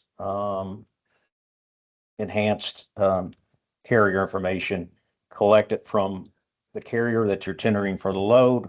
We stress that that information be relayed to the shipper. We stress that there's protocols in place, that it's a check and balance. It's a segmented or a incremented release process. So if a carrier shows up and there's a difference, just a slight difference or deviation from the information provided, that information is verified and that load's not released. Yeah, I think that's really critical. I think when people start thinking about this problem, they start thinking about, well, okay, within my organization, how do we change the vetting we do up front? How do we change the way that we sort of collect information from carriers or look for information from carriers? But the communication piece between shipper and sort of point of origin or point of pickup is really critical as well, and being very, very, very specific about pickup instructions. And that if any one of these steps is wrong, to be able to escalate and empowering people to say, look, you can stop this and escalate, and making sure that the person who's like literally on the dock knows that as well. I think the days of the information that we've got, our carrier is going to be in a white Freightliner, power unit number 777, trailer number 5301, and the driver's name's Robert. I think those days are over. Unfortunately, we still see those. We want to see, license plate information, VIN plate information. We even want to see images, current images of the placards that's on the vehicle. All that's crucial. And to me, that's not asking too much that we collect that type of information. We collect the driver's full name, contact information, address, and his license information. Paul, can you give us a real life example of a strategic theft where you were successful and how it happened? A strategic theft that we were successful. Please tell us there was one at least. Oh, there's been, we had a shoe load out of, it was stolen out of course, California. It seems everything that's stolen either originates out of California or is going to California. A shoe load where information was put out. Initially, the load was lost. As a company, on each theft that we investigate, we initially put out a be on the lookout bulletin where we described the scenario, what happened to the load, what the contents were, and the scenario behind that. And what we do with that bulletin, we post those to the various cargo security councils, the Midwest, the Southwest. And in particular on California loads, we pinpoint the agencies out there that we've got the LA Sheriff's Department. They have the cargo cats. We have the LA PD, who commercial crimes unit, and then we have the CHP. They're C-tip guys and gals that we push this information to them. So on the particular shoe load, not too long after the load was stolen, LA Sheriff's Department searching a warehouse on a related theft, and they located the shipment. That was one positive response. Unfortunately, there's a lot of unpositive type results on especially on the strategic or the fraudulent thefts. Well, it sounds like you do a lot of work and don't get a lot of reward for your investigations. Unfortunately, that seems to be the case. But if we get 10% or 5%, it's better than nothing. Absolutely. Absolutely. What indicators should organizations pay closer attention to before giving out their freight moves? Yeah, I think we've covered a few of them. One is just sort of mismatch between what should be the carrier's geographic footprint and what it seems, what they are tendering. They're saying, yeah, I can, like you gave the example earlier, taking something from California to Maine, but they are a flatbed carrier based in Indiana, right? Like that's a little strange, right? Do they have sort of the capability and actual ability to handle those loads? The other thing too is like just kind of classic cybersecurity stuff and cybersecurity basics. Look at email addresses, domain names, make sure that they actually match up with who you've been emailing with previously. Same thing with phone numbers. Is this a familiar phone number for this carrier? And then, just looking for sort of last minute changes, undue sense of urgency, those sorts of things. People will try to take advantage of, if they know that you need to move something quickly, they'll sort of swoop in and sort of take advantage of that urgency and mirror that urgency, including in a way that, is suspicious at times. So Sure. I think looking for those types of signs can be helpful. And the other thing too is just because you've been working with a carrier for a long time, don't assume that they can't have their identity stolen. Don't assume that they can't have their loads intercepted in some way. So make sure that there's some layer or level of verification, including at pickup, for every single load, regardless of who the carrier is. Is there any one specific thing that jumps out at you that's of significance to really pay attention to? I mean, I think even as employees, we're always known to look at email addresses. Obviously you saw how we operate on the bond side. We're Googling addresses and other things. But I was just wondering if there was like one specific thing that you thought, oh, wow, we want to make sure everybody knows to do this.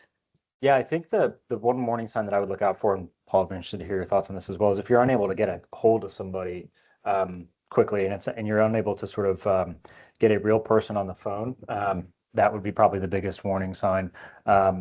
If it's right before pickup, there's some change, you're not able to call somebody and verify, that would be the biggest warning sign to me. Although with AI and stuff, I mean, there's all kinds of crazy spoofing that you can do now, but that would be probably the biggest warning sign to me. I don't know, Paul, if you agree. I think there's not one specific thing. There's not. It's like a laundry list that you have to really follow. As an intermediary or broker, you have to look at as a whole. Recently we had talking to a broker, we're investigating this, and they said, hey, we looked at this carrier, they looked okay. They hadn't had any changes to the FMC information. Their carrier 411, their My Carrier portal, nothing that's changed, no changes within 90 days. And however, what they missed, they didn't check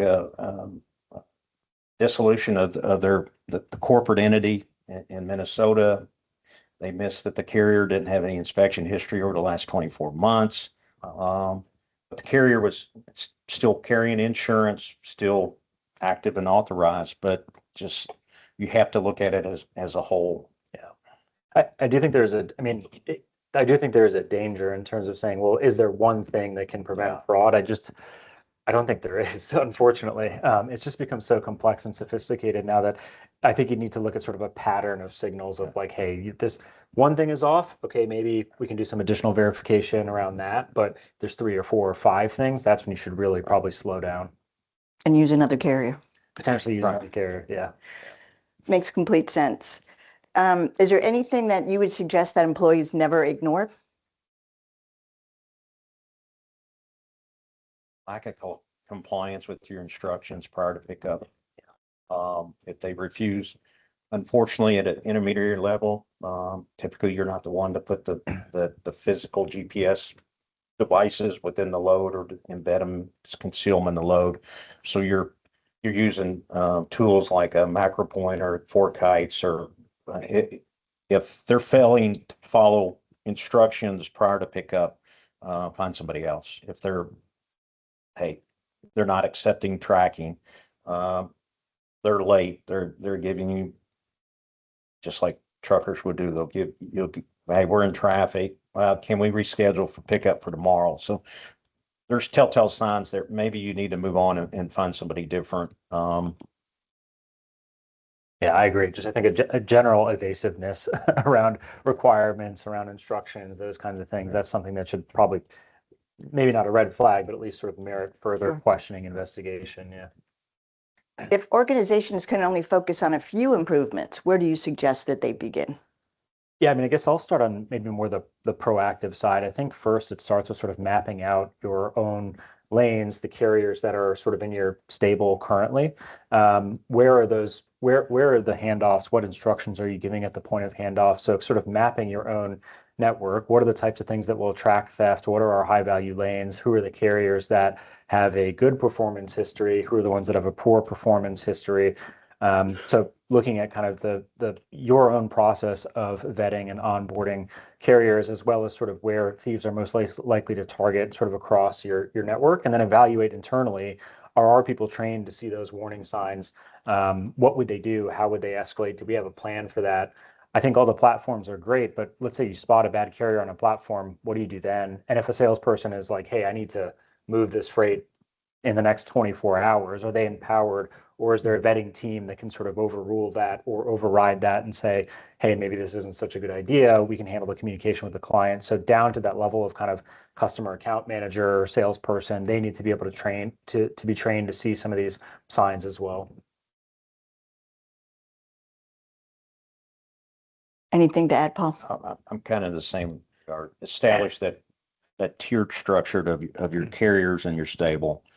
Your new carriers shouldn't be getting your high value, high risk loads. They need the $40,000 soup can load, and make them establish that track history with you. And as they improve and improve themselves, then you increase their responsibility on the type of loads that you assign. I was going to say, in closing, if people in the audience and people on the video wanted to walk away with an actionable item, obviously the education within the teams, it seems to be that's a vital part of what we're doing and what you're suggesting. Is there anything else that you could recommend? Yeah, I think there's two things. We would typically take people through a kind of 4-stage kind of mapping of their own supply chain or of their own network, evaluating the sort of current health and readiness of their own people and their carriers, strategizing around how we would change that, and then sort of harmonizing kind of across their carrier base and their sort of internal group of people. But that typically takes a longer period of time, maybe 3 to 6 months, to really see that broader improvement. I think in the next 2 to 3 weeks, one thing is just sort of saying, okay, well, where are our 10 highest value lanes? What are our most theft sensitive products? And then what carriers do we trust to carry those products? Who are our highest trust carriers that have a consistent track record on those lanes? And then make sure you really specifically document those handover instructions as specifically as possible, including some of the things that Paul mentioned. Look for the exact sort of insignia of those sorts of things. If there's a taped on insignia or logo, feel free to reject that load or at least escalate. So map sort of where are your highest value lanes, most theft attractive lanes, and which carriers you trust on them. Document that handover process. And then one other thing that may take a bit longer to get together is run an actual tabletop exercise around one of these fictitious or strategic thefts, and just see what people do.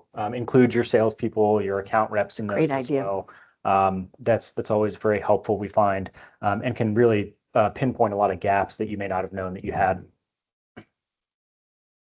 Anything from you, Paul? I just kind of on a little bit of a smaller note is the advanced carrier information. Collect as much information as you can from that carrier that's you're assigning that load, relay that to the point of pickup, establish protocols that, hey, if this is met, then release the load. If this is not met, don't release the load. Oftentimes we see at the point of pickup that there's no real vetting of that carrier upon arrival. They present, hey, I'm here for ABC Trucking. Here's the pickup numbers, and the load's released. I like it to say, in that advanced carrier information that ABC Trucking's picking up. Roberto Smith is the driver. Here's his driver's license. He's going to be in this red Peterbilt, license plate number, VIN number. Same with the trailer. And if it matches, then the load's released. If it's not, then we vet, we make inquiries. Excellent. Thank you. Thank you both for your expertise today as well. We appreciate it. Thank you. All right, I think we've entered the question phase. So we'll do it the same way we did it for the last one, which is we'd like to offer some questions to our in-house audience here first, and then we'll go, because I can already see we've already got quite a few on the virtual, and Eric will be circling through those. So any questions in-house for our panelists? Got one in the back, Mr. Rob Reeb. Ooh, hey, wait a minute, aren't you a panelist? All right, here we go. I'm walking the microphone back to Mr. Rob Reeb. Thank you. This is to Paul. I have been advocating in my practice that we have to bring the shipper community into this problem more than we have. And so in your experience, how often would you say, as a percentage, you've seen claims where clearly the releasor or of the goods had an opportunity to spot there was a problem? 50 to 70%. Yeah. Typically, truck rolls in, the driver, it's supposed to be ABC Trucking. The driver signs in it some other name, but has the correct pickup number. The product's being shipped on X Works. They load it and send him, and it's gone. Do you have any ideas about why that part of our logistics chain is not better wired into this problem than it seems to be? It's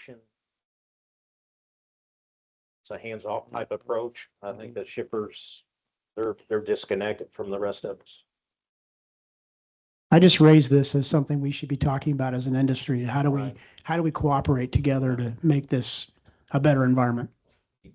We network. We go to them as a broker and say, hey, this is what we're presenting to you. And if that information doesn't match, we're asking you not to release these loads. Yeah.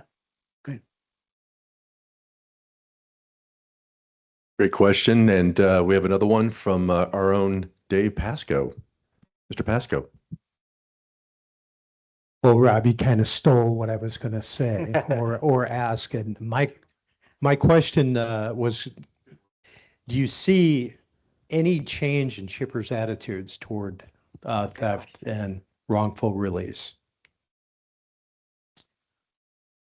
I think there's, besides liability, I think this last month, I think the value of the stolen freight has gone from, I don't know, it was end of last year, it was $100 and some odd thousand. I think it's well over $500,000 on the average theft between quarters Q1 and Q2. I know why, because we're seeing the AI industries getting hit. We're seeing servers, network switches, optical transceivers, just that high dollar loads that the bad actors have found. They've found those lanes, and what we're finding is these shippers aren't protecting those loads. They're not escorted. They're not. There's no GPS coverage. They're just kind of like the Carrie Underwood song, Jesus take the wheel and they send it down the way. But Well, I think part of the reason why shippers aren't too keen about adding GPS is they've got a contract with you. Okay, and they're going to stand by their contract.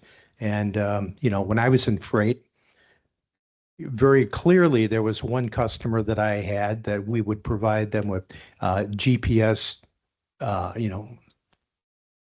devices, and they just simply refused to put it in the loads because we had a contract.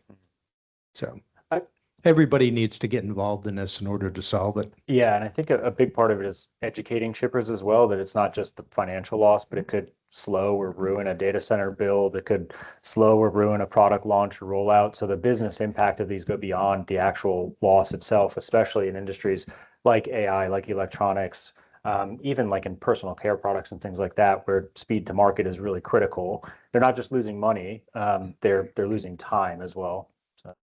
Yeah, and back in for law enforcement, right? It always used to be that the criminals only have to get lucky once, right? Like that type of thing. And it's like now it's flipped around where it's they're better organized, they're very targeted, Some of the ones you just mentioned with the AI industry driving the prices, it's scarcity, right? Electronics, they know exactly which loads they're going after. And the values of those loads are only getting higher and higher. And like, as Dave has rightly pointed out, it's like, and Tony and Paul have mentioned that it feels like it's a community effort, but it feels like there's members of the community that are not participating because they're just like, whatever. I've shifted that onto somebody else, my transportation intermediary, somebody else. So until everybody steps up to the plate, you're not going to have a coordinated response of the community against the thieves. I think Scott Case has a question. We're going to come over to Scott. Thank you. We're spending a lot of time talking about the carriers and the people at the shippers locations, but we're not talking, I think, about the drivers of these vehicles. And I wanted to ask a question specifically about that. We are able to, through cameras and AI and capture, see this equipment running down the streets. There's private companies that have set up camera networks. So to your point, if somebody's running the Northeast and all of a sudden they're picking up a load in LA, that's an alarm bell.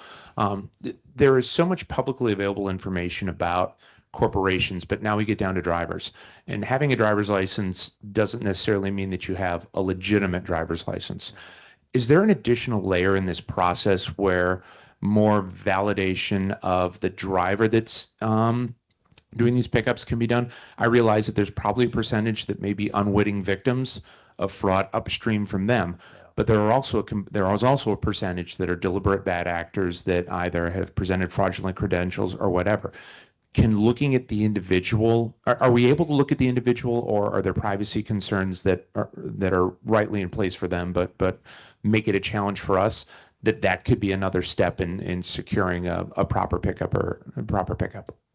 I think that's still an emerging area. Like we are seeing tools now where, submit a driver's license, driver before pickup has to sort of match his face to that driver's license that's on record. So we are seeing tools sort of developing in that area, but I think that's still emerging. To your point, it's much easier to vet the carrier or the company than it is to vet an individual driver. What we tend to emphasize is, does that carrier have a solid process for selecting drivers, onboarding drivers, offboarding drivers if needed? But I think there's emerging technologies that may be able to help with that at or near the point of pickup. So. Great question. I think we ended maybe a couple minutes early, so we might have time for one more in person before we go to the virtual questions. Anyone in the team? No? Okay. All right. We're going to shift gears to our virtual questions. I've got a few. I've got some good ones. So let's see here. I touched on a little bit of what you've already answered, but let's go with documentation. So you've talked about keeping as much documentation as possible to help with recovery and getting details on the vehicle and driver. What other type of documentation, is most important during an investigation? What should be on hand? What should be prompt? Immediately, it should be able to be produced, equipment description, truck, trailer, license plate, color, what's on the load. So the packing list, invoice, and some summary of the transit, the genesis of what led up to the theft. Obviously, you're at that point, you're trying to figure out who stole it, but all that information needs to be available and provided to law enforcement as soon as possible. That being said, oftentimes we don't get the response from law enforcement that we'd like to have. So that needs to be, your agent needs to be notified, whoever's writing your insurance policy, and that information duplicated to them as well. Well, this kind of is almost a second part to that question. What should companies do immediately after discovering a theft, especially a fraud, theft, or fictitious pickup? What would be the first course of action? To me, report it to the police, but also immediately report it to your insurance provider. Again, a lot of times, especially in the Los Angeles area, it's hard. Other than outside the cargo theft units, you may get an officer in a couple hours to come out and take a report. It becomes very hard to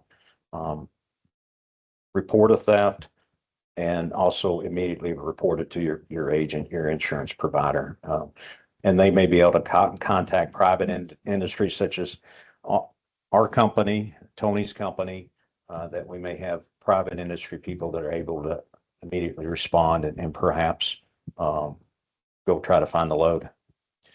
Yeah, it seemed back in the day, for those of us that are back in the day, there used to be a much better network and coordinated response around that. I mean, Dr. Cindy Garbrecht, who heads our claims, used to keep her notebook of all the law enforcement contacts around the country. Oh, it happened in LA, it happened in Atlanta. Here's the people I'm going to call. Yeah. And, post 9/11, a lot of those resources got diverted away. And we just don't see the commitment, I don't think, around that piece of it anymore. It kind of goes back to the government response, right? And, kind of going to Scott's question about the drivers, you get like the DOT, the MODIS, or, the FMCSA, the biometric that they're trying to do for drivers, better verification, things like that. It's been slow, but I think there's been some governmental, responses around those pieces of it, maybe irregular, maybe not as robust as we would like it to be. But, from those of us here, and I see quite a few people here today who've done like the TIA policy forums, going straight to Capitol Hill and being like, we need to see more money devoted to enforcement and things like that. So we'll see. Keep calling your Congress people, I guess. Any more? Sense of urgency, right? Right, exactly. Create a sense of urgency. We've got another, I think you had touched on California, so this, I think, is where this is derived from. But Mr. Duffy online has said the LA Sheriff Department, as well as other law enforcement agencies, are very reluctant to open a case for load theft. Most of the time, they advise the load was scheduled and the load was picked up, no crime, no report. What advice do you have on reporting theft of loads to local law enforcement agencies in California?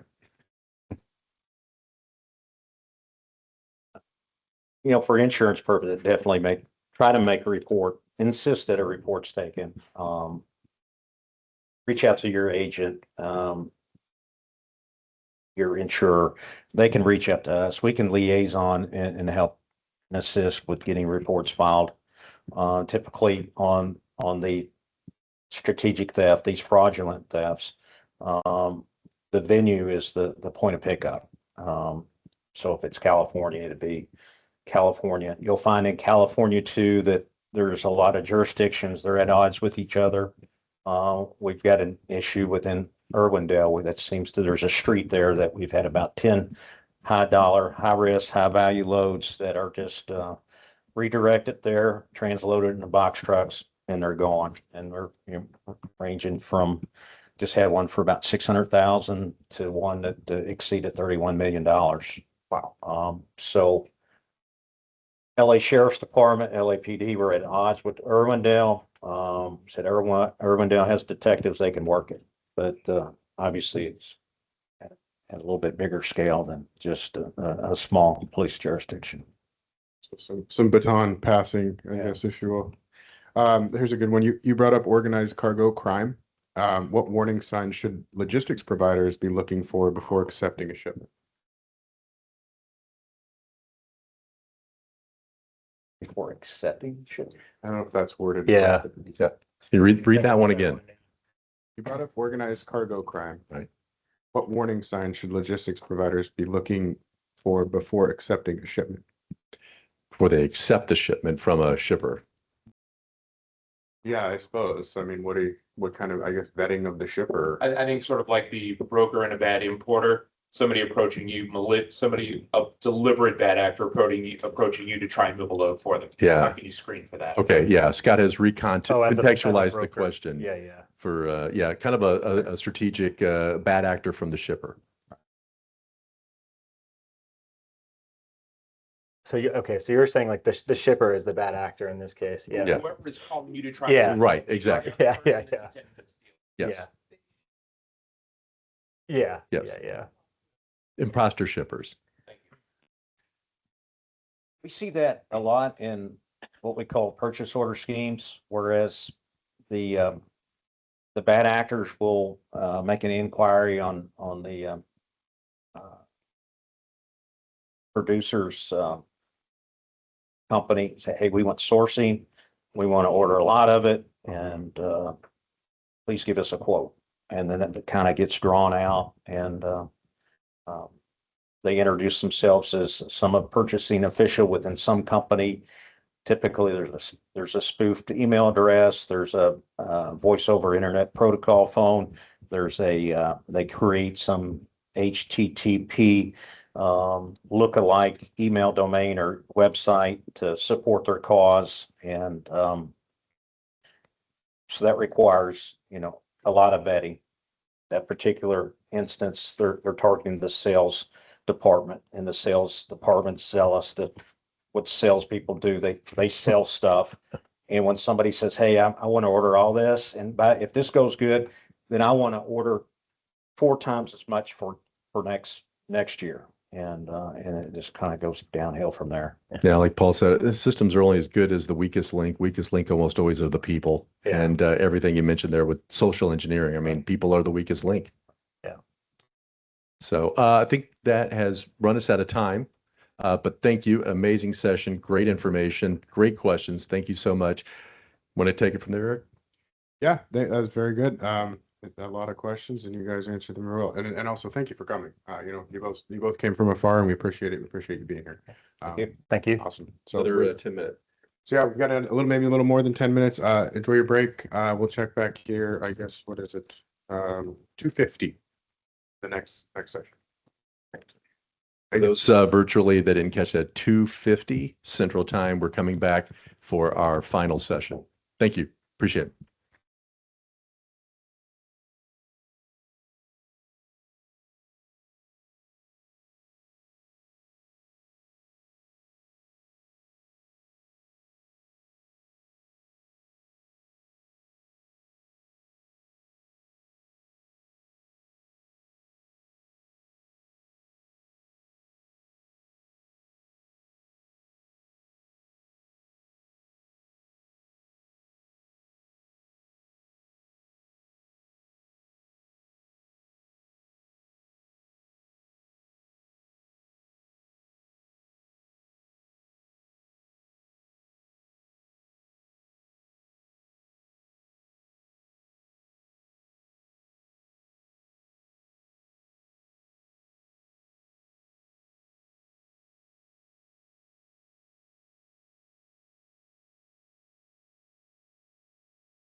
Yeah, I think, okay, everybody's pretty much seated here internally. I think we're good at this end. And Kim will give us a signal when our virtual friends have joined us again. Sure. Yep. All right, and we are live. We're back again. Thank you, everyone who's joining us virtually. Obviously, thank you for those of you who have gone through the sessions here today. And we're now rounding the corner into our final session of the day. I'd like to say we saved the best for last, but honestly, these were all amazing sessions. So I can't tell you who my favorite kid is. They're all great. But I will say this is probably the most timely of the 3 sessions that we're going to do today. So the title alone should probably give that one away. From executive orders to Montgomery, why the fundamentals still matter. Joining us today will be Rob Reeb and Lenny Feldman. Your moderator today will be our own President and CEO of Roanoke, Karen Rizzuto. And Karen, I will turn it over to you. Thanks. Thanks, Mike. First, let me introduce you to Lenny Feldman on my left with Sandler, Travis, and Rosenberg. He's a managing partner of considers himself an independent boutique firm, as does Rob, switch in a minute, with a focus on customs and trade. And Rob Reeb here to my right, Maradel, Minicello, and Reeb, is also a managing partner with focus in transportation and logistics. Like I said, does consider himself a boutique firm as well. And we have a longstanding relationship with both of you. So thank you both for that. Before we get started, last year we coined a phrase, terrified. Do you remember this? Yes. I think it was here. Absolutely. Well, I was trying to think of what this year says. So then Paul was speaking and he said, Jesus, take the wheel. And I'm like, Yeah. that's pretty good. But then Rob was talking and Rob said, well, now we have not nuclear verdicts, we have thermal nuclear verdicts. So I thought, well, there's several things. You have to come up with one now, Letty. The pressure is back onto you. Pressure's on, I'm ready. I'm thinking the wheels are going spinning. Yeah, thanks. So throughout today's symposium, we've discussed tariffs, enforcement, pressures, cargo theft, and fraud. This session focuses on kind of a different question. What does a resilient organization look like when regulators, insurers, and courts expect more than accountability than ever before? It's just such a tough environment right now, I think. And it's so volatile, it changes every day. It's just hard to follow. So, on that note, will the executive order on strengthening customs enforcement replace the proposed laws for the 21st century customs framework? So first off, thrilled to be here with my friends. I call it family at Roanoke and Rob as well. So we're going to cover some great issues. And when maybe I was thinking the reaction is, whoa, Nelly, because there is, remember that one? Yeah. Because there's a lot going on. Speaking of wheels, right? I think what we're looking at, are we recreating the wheel here? I don't know. I think the jury's still out on that because the ink is still drying. 45 days since June 3rd, when the executive order came out, supposedly these provisions have already made their way over to Congress for legislation already. It was a 45-day period. But then we were looking at 90, 180 days. So this is happening fast and furious as everything does in this administration. So recreating the wheel, I'll tell you what, people have to kick their tires and wheels around a little bit, and you might need some new some bright, shiny new hubcaps as well on that wheel. Because yes, I think what we've seen here is a framework, and it is not the 21st century customs framework that we were talking about. Remember, I kind of go back the good old days a few years ago where it was the right data from the right people at the right time, at the right place, led by Garrett Wright. It was kind of funny how it all fit together so nicely in a package. And we were looking at those non-traditional actors and parties, those e-commerce platforms. Does customs even regulate an e-commerce platform? I think they're still figuring it out. AI companies, new actors, should they be regulated or not? We were looking at not only enforcement, but the facilitation word still was in the parlance there. We were looking at intelligent enforcement.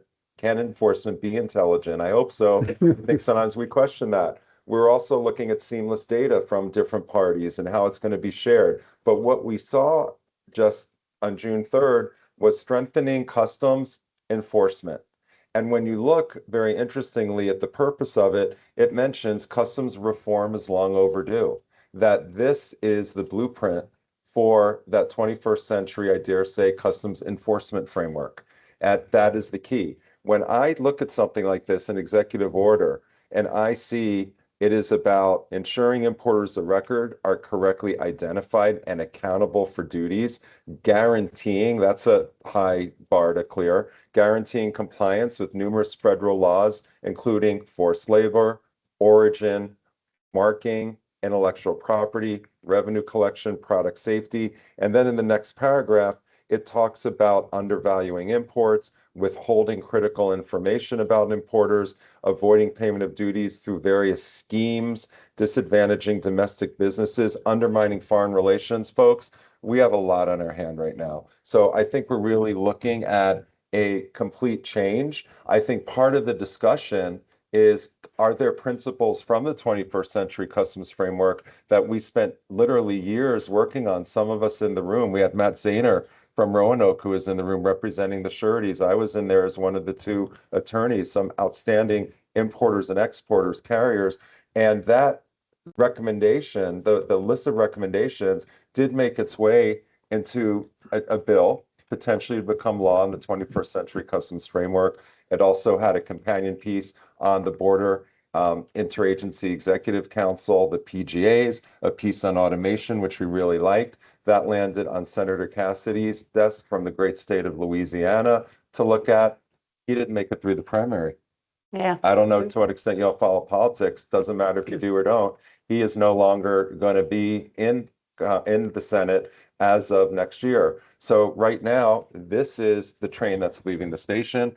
It's definitely looking like there are going to be some laws that need to be changed on the books. But in my professional opinion, a lot of this can be done by regulation.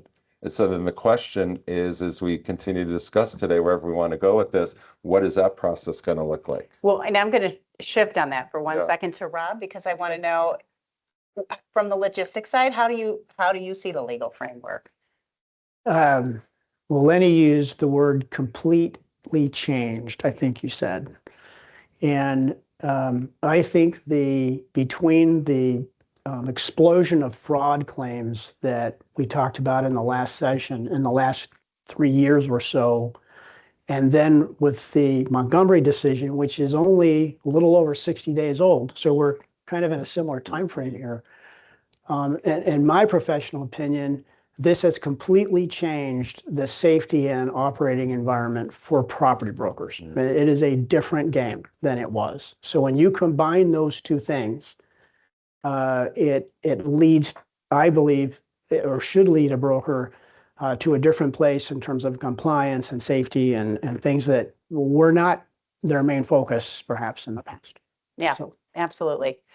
Going to the next question, Lenny. So what's the main purpose of the executive order, and how is it intended to make supply chains more resilient to illicit activities of fraud? Yeah, absolutely. So I think a lot of people are saying, well, it's about enforcement. Okay. And I think that's part of it at a high level. But I think you have to look at this a little bit deeper.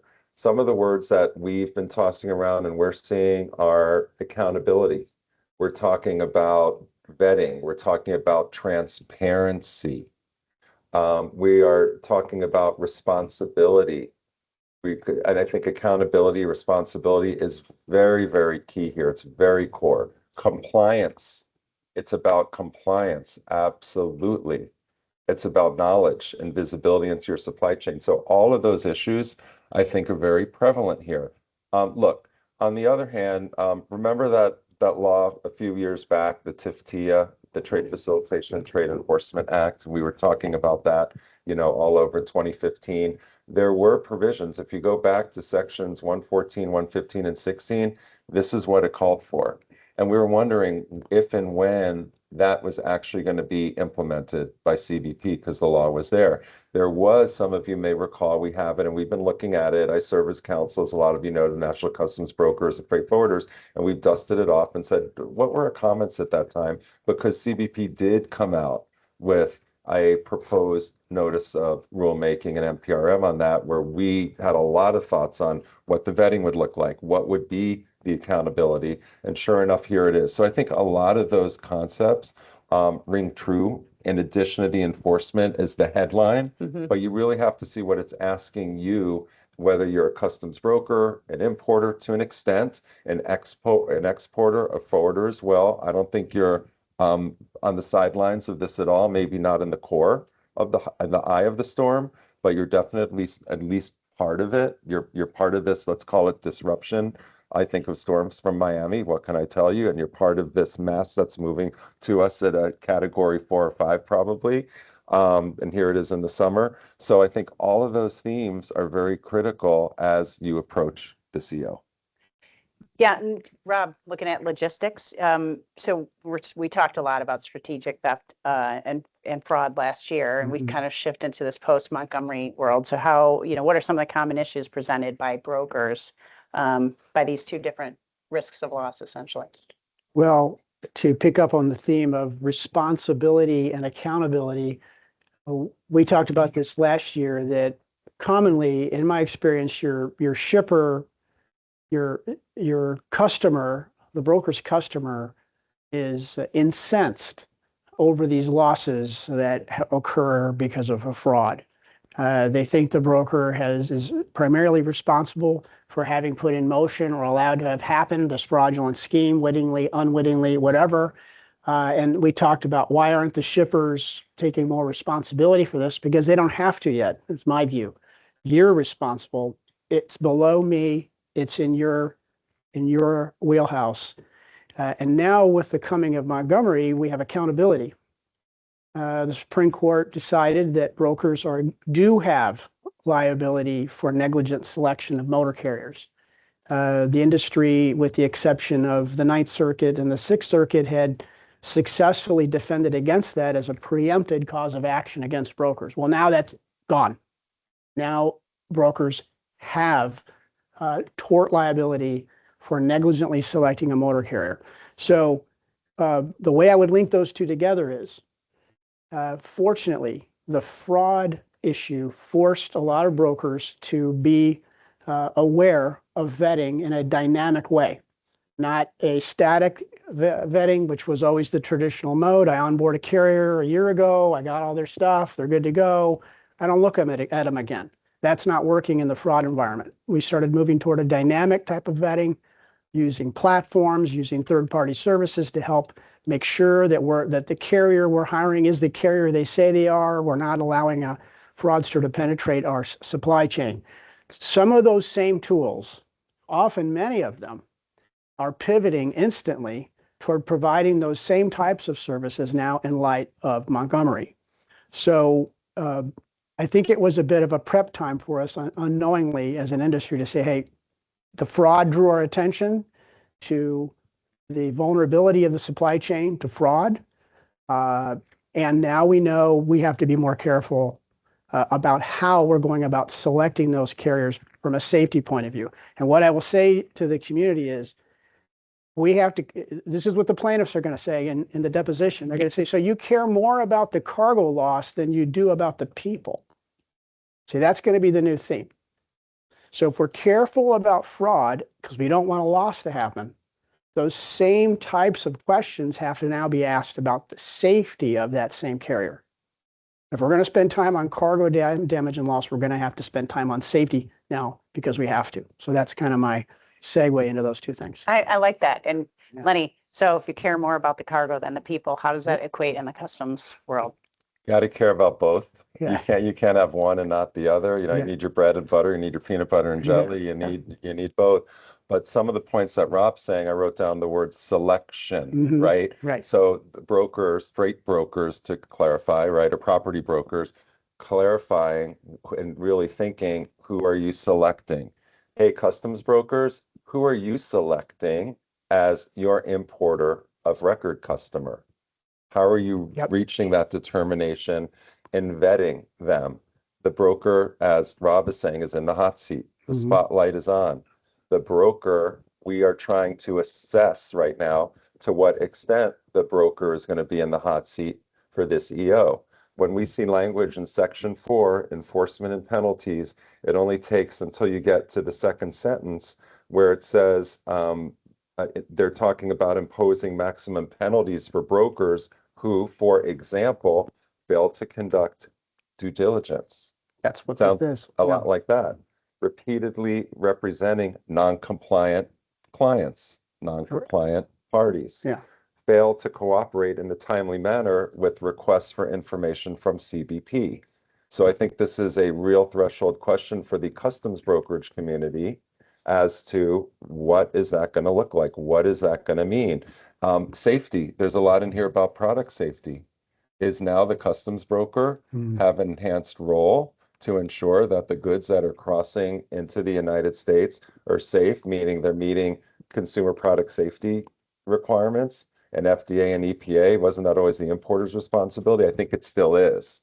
I absolutely think it still is, but I think the broker is being asked to be the eyes and ears here. So are we upping the ante? And then as a result, I think the question then becomes, the proof might be in the pudding as to what will be the standard at which the customs broker is judged, or I dare say adjudicated against. It's always been 1641, section 1641 in the code, responsible supervision and care and control, responsible supervision and control. However, for importers, reasonable care. And there's always been kind of a slice of those types of scenarios or situations where a customs broker gets moved into the section 1592, commercial negligence, gross negligence, and fraud, as it says in the customs regulations way back, not only in part 177, but in one of the appendices. And this print is really, really small. I mean, it honestly is. It's kind of like the back of the back of the back. And it says, well, customs brokers, if you are benefiting financially from a transaction above your fee that you're charging, if you are involved in fraud, we're bringing you into this part of the law and regulation. So is that going to somehow, I'm concerned, frankly, is that going to somehow pop up in some type of new, if you will, newfangled type of guideline or even regulation or law? I hope not, right? To say, hey, we have the ability to bring the brokers in more readily than we might have in the past. So a lot of similar concerns that we're seeing here from the government side and the EO. Yeah, a lot of common themes beside, custom brokerage, property brokerage, logistics. Anything else to add to that, Rob? Well, I would say property brokers aren't the only ones who select motor carriers. And including customs brokers do some of that. It is a different game now. And we all need to wake up to that. Anytime in your intermediary business, you are selecting a motor carrier, whether it's local, drayage, over the road, you have now an exposure to a potential negligent selection case. Just because this was property brokers doesn't mean this concept isn't going to be applied to courts to any intermediary that selects a carrier. So we'll talk a little bit more about, what ought you to do about that, but just this should be an alert to everyone who's in the selecting business that you should be thinking about that. Lenny, how will the landscape change for importers, especially those who are non-resident importers, and which supply chains will face the greatest impact? Yeah. So I know in some of our informal discussions, myself and some of our friends at Roanoke, I think, and I don't think this is a surprise, I use the word proliferation. I think we've seen a proliferation of non-resident importers, especially what I'm calling the post-de minimis hangover. That once the Here's your point phrase. Do you like that one? Sure. The post-de minimis hangover, and basically what I'm referring to, that once de minimis went away, and de minimis, let's go back one little step, it provided an avenue in many respects, not if you had PGA regulated merchandise, but you didn't need that US import or even that customs broker. So companies were coming in, they're all fine. A lot of these who were running the transaction and calling the shots were really abroad. Then post de minimis more so, and as the e-commerce still is flowing, we see the non-resident importer saying, well, we're going to be the natural importer, because what is an e-commerce still low value now, we call it more so transaction, it's between a B and a C. And I always joke around, it's not going to be my aunt in New York who's in her 80s who's all of a sudden going to become an importer of record, or on the other hand, my son who's 16. I love them, but either one of them would not make a model importer of record. And they know it. And that applies to a lot of us in our families. I don't think we want to go there. So you need someone who's going to carry that water, carry that weight. Hey, I want to do it. I want to bond. Well, there's a problem with that, folks. for a lot of us in the business world and for CBP. It's called jurisdiction. Customs cannot go after a non-resident importer in the middle of China. I know it might be difficult to go after a U.S. importer in Wyoming or Montana, but at least you know how to get there from Google Maps, you know, and there's a way to find them, or at least they're subject to a court, and you have to bring them in. It doesn't work that way. So this has been talked about for quite some time. This is going to change. This is, I think, the two biggest pieces that are going to change are this and the penalty regime we're going to see. So what's going to happen is as we're reading through this, it's very clear that these non-resident importers, unless they have the assets and the bonding, and we don't know what it's going to look like, but it's going to be a whole nother tier, I'm predicting from what we see now, are going to need that to show that they have that presence, that there's some red meat in the game if CBP or the other government agencies or DOJ has to go against them. If they are CTPAT, they are eligible to be a non-resident importer. Well, that works for Canadian non-resident importers because they're eligible. Mexico is a question. Mexican manufacturers can be CTPAT, but technically they're not listed under the importer of record entity type. Will that work or not? If I think there's a contingent who's concerned about that, now's the time to speak up, because I think there's a quote unquote argument or position to be taken. Outside of that, no way. Then that means they need a customs broker who's CTPAT. I can tell you, I've been quite surprised to hear how many calls and see how many emails I've gotten from brokers over since June 3rd. Hey, I think I have to become CTPAT. Most are, but and a lot of them are these smaller brokers who are saying, I'm going to, especially on the northern border, I'm going to have a problem because I have a lot of these non-residents Canadian who aren't CTPAT anyway. So they're going to go somewhere else very quickly. And some medium-sized and some decent-sized brokers who said there wasn't a benefit there. So, and what we're also seeing is language in here about CTPAT. There's a focus here on CTPAT. There's going to be, my prediction, more requirements for CTPAT. I think the brokerage community, the importing community who are CTPAT should expect to see some communication quite soon as to a reminder as to what your obligations are as a CTPAT member. So I think this whole play as to how not only the non-resident importers, but even the U.S. importers are going to need to meet these additional hurdles, it's going to be really big. And there's going to be a lot of shuffling of companies calling up and their consultants, their sureties, and saying, hey, how do I establish myself in the U.S. so I could do this in the future? Yeah. And so while you're getting a lot of CTPAT questions, Rob, I know you have gotten a lot of questions on vetting post-Montgomery. And maybe you can tell us a little bit about what internal risk management steps property brokers and other intermediaries should be taking in the post-Montgomery environment. Okay. Which I don't think really is a whole lot different than maybe what they should have been doing pre, but Well, we talked about that right. from a fraud perspective, but are there additional things they could be doing? Yes, and so I think in one of the prior sessions, I heard someone say there's no silver bullet, whose phrase that was, I think to prevent fraud. There's no silver bullet. We don't have a silver bullet in the vetting process, and I don't know that there ever will be one. But here's what we do know. Again, we're in a new environment. It's only about 60 days old. Brokers and intermediaries that arrange transportation with motor carriers need to have a vetting process and a safety SOP. And I have to be very careful about getting into any details of that because you really need to get with your own lawyer to go through that process. If you don't have a vetting process that is safety related in any way, so if you've been doing it for fraud, or you've been doing just the old fashioned, are they licensed? Do they at least have a satisfactory rating, or at least they don't have a conditional rating? And I'll get into the ratings in a second. That was the way many people were going about it. Were they licensed? Were they insured? Do they have a proper authority?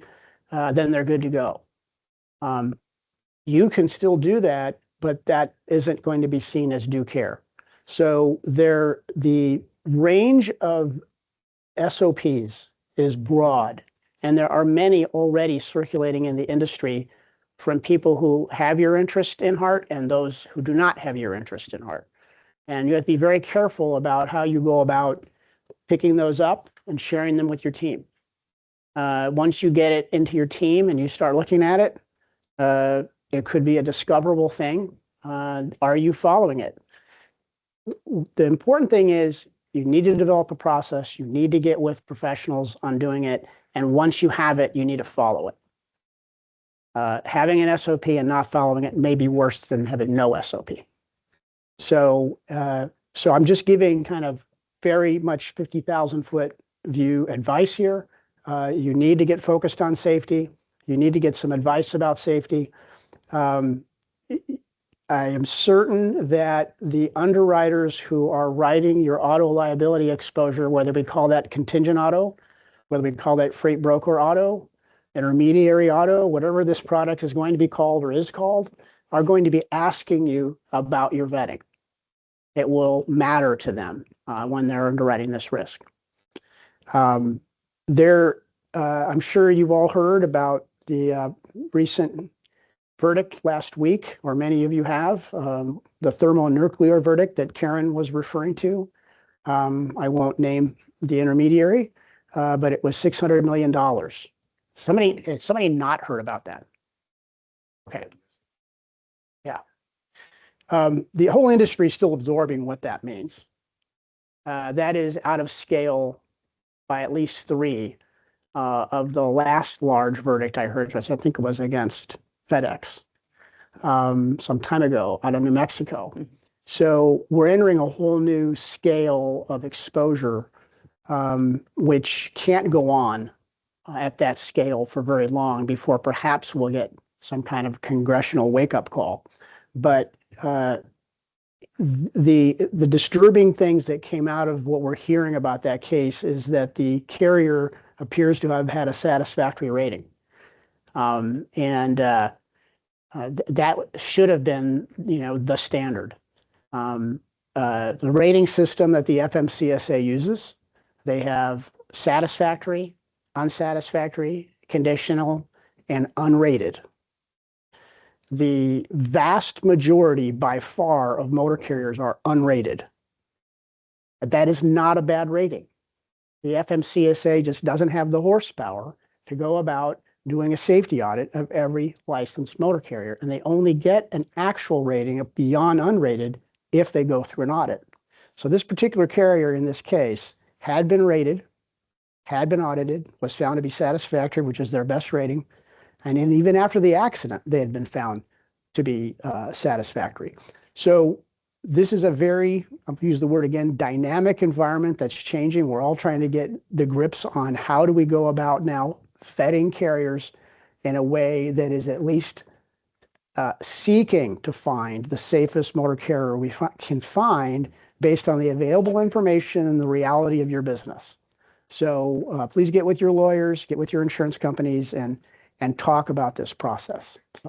Yeah, and you must have similar on the custom broker side, and know that you have vetting positions that you would take, and maybe you have similar comments that Rob has to say in the customs environment. So maybe you could tell us a little bit about that. So whereas the FMCSA has a rating system, and in some cases you've shared a lot of entities are not rated, CBP really doesn't have a rating system, an upfront rating system. It's more what I would call a back-end rating system. It's called a penalty or an enforcement action. That's when you know you don't have a high rating.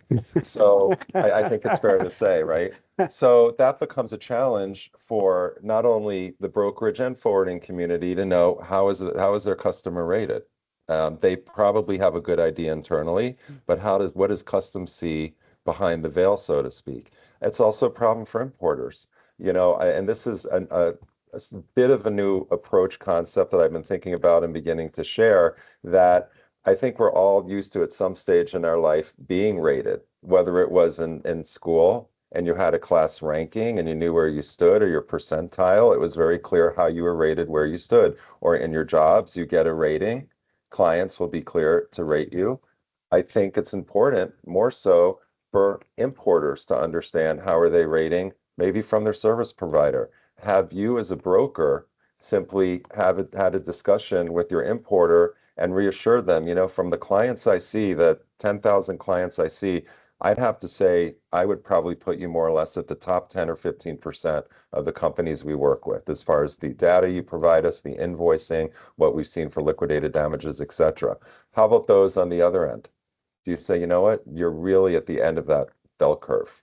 We really got to do some work here. You probably internalize a lot of this, but do you express that? I think importers need to hear that now. So I think that's number one. I think that would be very helpful for a lot of folks to have those discussions very quickly, and probably for importers to do that with brokers and have those tough discussions. But how is CBP front-ending this? They are going to maintain a list now of those importers in good standing. There's going to be a registry. That's our rating system on the front end. A lot of people, I think, were having mixed reactions to that. I think some felt, I don't want to be rated because I'm concerned that as an enforcement agency, CBP is going to tell me as an importer, I'm not in good standing, or as a broker. This may apply to brokers too. We're not 100% sure. It's really looking like importers to be on that registry or not. But I could tell you there are a lot of other service providers out there saying it's about time. I would love to have as a broker registry to know who is persona non grata and not. I will say this, what the intention seems to be, it's quite clear the message from Customs. They want to eradicate, I would use that word, eradicate, any bad actors in the supply chain, importers, brokers, and any other parties that are regulated by them. And by doing that, that might start by some informed compliance, hopefully, some penalties and enforcement, but very quickly could escalate. And we have a lot of comments and thoughts as to what are the standards for the good standing to be on the registry? What do they have to do? What should the service providers be telling the importers they're going to need to do to meet that standard? So I think there are a lot of questions about how this is going to operate. But I think there are some companies who are welcoming it with open arms to an extent, and others who are not. So we're really going to have to see how it plays out. This is going into some real basic regulatory and statutory provisions that are going to need to be adjusted to an extent to do this. But I do feel with the right to make entry provisions, the enforcement provisions, CBP has a lot of power and authority to go ahead and implement this very quickly. To Rob, turning towards co-brokering, is that a way to insulate yourself? Or place your operation as arm length from selecting the carrier. I selected the co-broker. They selected the carrier. How do you see that playing out? Yeah, and I want to link that to this last discussion with Lenny is, so I'm going to put a hold on a second for the co-broker comment because it links to what I'm about to say, which is compliance for safety, vetting of carriers for safety is a very time-consuming job. The rating of a motor carrier is easily accessible through the FMCSA website. Looking through what are called basic scores, which is the detailed data behind how that carrier is performing, what's being reported back to the FMCSA. They have things called thresholds, which guide when the FMCSA is going to intervene. That kind of data, you can't just flash on a screen and assimilate quickly in the go-go environment of being a property broker. So if one option could be, if you're only dabbling in brokering, I'm going to say, let's start talking about co-brokering, okay? You're just doing occasional brokering here and brokering there, and you don't want to invest in what would probably be necessary to do it right from a compliance and safety point of view. Co-brokering is something we can talk about. But this is, again, all this is very new. But the platforms that are available out there that were already giving you dynamic vetting for fraud are offering these types of services to make this data visible to you in a way. They won't give you a go, no-go, because nobody wants to take that liability on. But they will give you visibility into data that will help you, plug in through your TMS or what have you, a way of making dynamic decision-making in real time. So you need that help. And insurance companies are and insurance companies will too. They're going to want to know that you're using a system Absolutely. like that because it's ongoing vetting also. And they're competing with one another, these platforms, for who's going to provide the data in the most usable form in real time. There's a lot going on right now. It's a very, very much a changing environment. So co-brokering could be a way to hold some of this at arm's length. And because right now, there is no rating system for brokers at all. If I can co-broker, provided I have all the right coverages in place to be a co-broker, so make sure you've got co-broker coverage, and then enter a contract as a co-broker where you're requiring the same kind of vetting that now is the industry standard, the new industry standard, and have them prove to you that they have systems in place that they're doing that sort of thing. That's a safer approach right now for you if you have no vetting at all. If your compliance, you have no depth in your compliance bench or something like that. So in the short term, that could be an approach to help do that. But while the cases aren't there yet that have said you negligently selected a co-broker, I don't think it's a big stretch to say that someday that could happen. So whoever you're selecting, have some process that you're going through to make sure that other entity is doing what it should do to make sure they're hiring good motor carriers. Yeah, That you makes need to sense. vet there too. You need to vet them, make sure they're vetting. So. Lenny, I'm gonna switch gears for a second because I think this is a question people want an answer to, but are importers and brokers in jeopardy of having their importer record number or filer codes discontinued? I've seen a lot of this. A lot of people question this. What's happening? What's going on? Am I going to be shut down? What's your take? They are, and just to kind of weave into that, and transition from Rob, I think the vetting piece is a big component of that. That's what we're seeing. It's a lot about the vetting. Are you doing the vetting? And there's something interesting you said. It could be time consuming. Yeah. And CBP is asking some informal questions to the customs brokerage community, which I find very interesting. How long does it take you to vet an importer and to do a power of attorney? How many 5106s do you typically find as a broker you're able to file in a day for an importer? And I respectfully warn or caution the trade community, don't start giving numbers, because what might be 30 for one might be 60 for another. Are they trying to What's the find standard? Yeah, the standard very quickly? I said, do not start looking at numbers, because it's going to be different.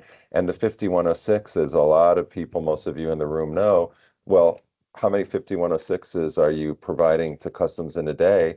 And fortunately, one of the brokers on the call said, well, is it a 5106 for an importer, a consignee, or a warehouse?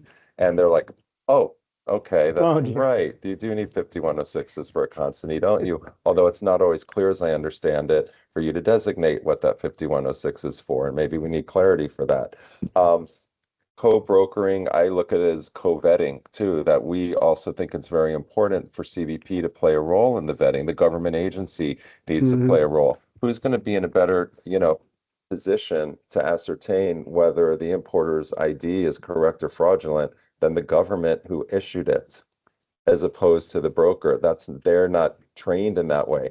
There's something called global entry and TSA PreCheck and the DMVs, and there's login.gov, which I think most of you are familiar with, which works for a lot of other agencies. Why can't the trade community, especially the brokerage and the importing community, we haven't spoken about self-filers yet. That's a whole nother realm where I would be very concerned right now. Why can't CBP partner with the trade community so that they could provide their sources? They could intake the information that's coming in and give the broker a green light, as opposed to the broker doing it on their own. Too far-fetched? Well, we do have great technology there, and we do have those databases in there. Why not? So in the meantime, lots of challenges when it comes to the importer, the broker, the filer code, again, whether it's a self-filer, whether it's a customs broker, that we are unfortunately hearing, and I will share, a lot of what we're hearing, at least initially, is out of the California, LA area, where we're hearing that filer codes, broker filer codes, are being revoked. We heard of one or two. I think I'm just going to say it's fair to say that it's more than that. It's more than one or two. It's not a dozen, but it's more than two or three, and it's less than a dozen. It's happening, and there are maybe more. And I think that raises some very interesting questions as to why. And this isn't the type of issue that is necessarily just going to surface right to the trade community or the national customs brokers, because I'm sure, as Rob and others can appreciate, could be very fact specific to that broker. The question is, what due process is in place for these, if you will, yanking, if these terminations of these codes? Our firm decades ago successfully litigated the Lizarraga case, which was exactly about that, right? A lot of you remember that, the filer code. And this involved the deactivation of a filer code, and the Court of International Trade found that it does require procedural due process under the Administrative Procedures Act, under the APA. And CBP, as I was reviewing this, and it's interesting when you go back a few years and look at some of the language from the court cases, CBP actually filed a confession of judgment that said, yes, we agree and we understand that if we're going to suspend or revoke and deactivate a filer code, we will do it by meeting minimum procedural safeguards and processes. So this has been adjudicated. As to whether it might be adjudicated again, we'll see, but there's one problem. How long does it take to get your decision from the court? In the meantime, your filer code has been expunged, terminated, and that's the end of your business. So this is a very, very trending, I would say, a very fluid issue right now. And I think we're going to see with this registry, which in effect is deactivating the importer's right to make entry, the broker's right to support them. I bet we're going to see quite a few cases, perhaps litigation on this, but I think it's going to be a one-on-one thing, and it's going to take time to go through the system. Meanwhile, look at the fate that these importers or brokers are going to have to play. It's going to be tough, and we're seeing this in real time. Yeah. We only have a few more minutes. Yeah, but I do want to get to something because I think this one's important that you maybe will say something about as well. So Rob, what contractual provisions should intermediaries be considering in the context of the issues we've been talking about, both in terms of, what customers are expecting or demanding and what the intermediary should be seeking from its vendors? Well, I'm going to go back to what I said last year, which I'm just going to emphasize again, that property brokers would be well advised, in my opinion, to adopt terms and conditions of service, just as the international intermediary community has done, principally through National Customs Brokers Freight Forwarders Association standard terms. This is literally probably your only protection in a fraud claim. The shipper is looking to you to pay the claim. You can't stand behind, I don't have liability for cargo loss and damage because I'm only a broker, because you didn't get the cargo to a carrier. It got stolen as a result of a fraudulent scheme. So it's really a different type of liability than we had traditionally dealt with standard old-fashioned theft directly from the motor carrier. So standard terms and conditions of service will be a way to help shift the balance back in your favor on these claims where you're not already under contract with the shipper. Sometimes you are. In terms of the personal injury liability, all we can really say is do the best you can to resist these types of indemnity clauses in the shipper-oriented contracts, which seeks to put you 100% at fault for any personal injury liability arising from the transportation. Try your best with your lawyer to get those negotiated out or modified. And I already mentioned the whole co-brokerage approach and how you can structure a co-brokerage agreement to put pretty detailed vetting requirements on that co-broker. Yeah, and same, we talk about T's and C's and powers of attorney a lot. A few times. In many presentations, and how important they are. And I think that's where I was going with, where it's, sort of similar in a way where there's contractual obligations and, just making sure they have updated T's and C's in place and get those signed and have them available and, readily accessible by their customers, and how important they are in this enforcement era that we're in. This is trending too, Karen. I'm getting a lot of questions about my POAs, T and Cs, and this really was the theme for those who joined us at the national conference. More than ever, okay? Is it adequate? Is it appropriate? Here's the interesting part. I'm very comfortable with what the National Customs Brokers and Freight Forwarders has put out. But again, how's it being vetted? What is that contractual agreement? And folks, you have to understand this. And it gets a little tricky. Yes, we understand that this is a federal agency that's regulating a customs broker, but when you start looking at powers of attorney and terms and conditions, you're not going to the Court of International Trade to adjudicate those. You're going to 50 plus, states and territories of the United States. We just had an email, a question that came in, And CBP indicated that they had some issues with the power of attorney that the customs broker had with the importer based on the state of California probate law power of attorney standards. Now, the probate law, we were able to call it right away. Yeah. That's not where you're going to be looking for the power of attorney that applies here. However, the fact that they're looking at California law for power of attorney, I might have to push back on that because CBP has said if you look at the ruling CBP issued allowing brokers to use electronic signatures, they have some information in there about the uniform acts or powers of attorney that apply state by state. So you're really going to have to look at this and also consider some thoughts from CBP. What if you have the same power of attorney in place from the company for 15 years? We're getting questions. What if it changed from an LLC to an S corp? You might need to change that. The states might not be happy if there's a change in that type of structure. And what if the EIN is changing? What if it isn't? But there's a lot of questions that are starting to brew. What if it's the same power of attorney 15 years, but that individual no longer is at the company? You may have a very strong argument. We've been filing entries for them for the last 15 years every week. So I think we have the authority. They're paying our bills, et cetera, et cetera. And the customs regulations, at least say a power of attorney for CBP purposes is acceptable until revoked. But there might be some state law nuances which might state otherwise. So this is an area where there's a lot more complexities and I think aspects of it that are brewing below the surface that people might not be aware of. And CBP, as a result of these powers of attorney, if they don't feel they're comfortable with them, if they don't feel that it's appropriately vetted or validated, they're then making the leap, I feel, not appropriately and saying that importer doesn't have the right to make entry. Yeah. Final word. I was going to say, because I do interface with those terms a lot with my intermediary clients who do both domestic and international. And if I will do my best to apply them to a domestic situation, property brokerage, if I can, but I find it very helpful if the client is renewing that POA on some periodic basis, that's part of their compliance schedule internally, every 2 years, something like that, to cover those changes. And particularly if there's been corporate change at the company itself, that often happens. So listen to that advice, because I think I could categorically say that's not the industry standard in the customs broker piece. So more to be discussed on that. What's the right that thing was to do. very helpful to me in a current case that had happened. I'm glad you presented that. Okay. Wow. There was a lot of talk about ratings today. This panel, 5 stars, no notes. That's perfect. Thank you guys so much. That was really terrific. And that brings us to our favorite part, question and answer. We're going to start with the folks here in the room.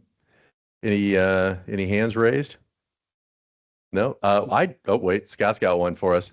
Actually, just real quick before I give it to Scott, you were talking about, Rob was talking about the fact that the vast majority of trucks are unrated. I think the latest was from the FMCSA, 92%. 92%. So if you were wondering, like, just exactly how many are unrated, it's almost all of them. Okay, we're moving over to Mr. Scott Case. There's an interesting conversation to be had, Lenny, about a being on the good registry. This is really turning out like Santa's nice and naughty list. Being on the good registry, but if you haven't imported in 365 days and you're tossed out of ACE, now are you bad? Again, discussions to be had down the line. I wrote a note down early, and I think you may have walked into an answer for it. And my thing was, what's the government going to do? What's their role going to be in this? Because a lot of the EO talks about responsibility on the broker, responsibility on the broker. You, Mr. or Mrs. Broker, have to do this. Great, fine. We're, air quotes, partners in trade. Where are you going to meet us in helping support that? I mean, the registry is a start, but not unlike trying to get yourself off the TSA no-fly list without knowing what put you on there in the first place. How are you supposed to adjudicate not being on that registry? I mean, what reasonably can we assume is going to be their contribution to helping brokers make sure they're doing the right thing? Yeah, I think that's the $64,000 question, maybe $64 billion question these days, right? And that's where we're going with a lot of this. That's why I think we're really trying to put our best foot forward as an industry. Say, hey, look, you have those tools, so use them. please use them. And then as a result of those tools, tell us if you have a green light. If you're able to do it when we're entering the country or anyone from around the world, why can't you do it if somebody's entering the world of importing? Why wouldn't that work? We're not sure what this registry is going to look like and what is good standing, but we're saying it needs to be clear. It needs to be defined why you're in and why you're out. Is it 3 liquidated damage claims and you're out? Does it matter what the value of those claims are? Is it a penalty claim under 1592? What is it? So I think a lot of the perception is that although CBP is going in this direction, and a lot of people might be very concerned and unsure of what is ahead, if there can at least be some certainty, and at least it's not just kind of done through whispers, and it's done very clearly as to this is what you're expected to do, although we might not love it, it might not be what we envision, at least we have a benchmark to go against. And I would say for everybody, whenever you're speaking with any customs officials, when hopefully you come to the government agency, the GAC conference or advocacy conference, government affairs conference, these are the types of things that we're bringing to Washington and to our Congress people to be very specific and clear that we're going to need those guidelines. So. Yeah, great question, Scott. I mean, transparency, bright lines. We're all seeking it and unfortunately not finding it as often as we would like. Wait, we got another one. Miss Colleen Clark has a question. We're moving in.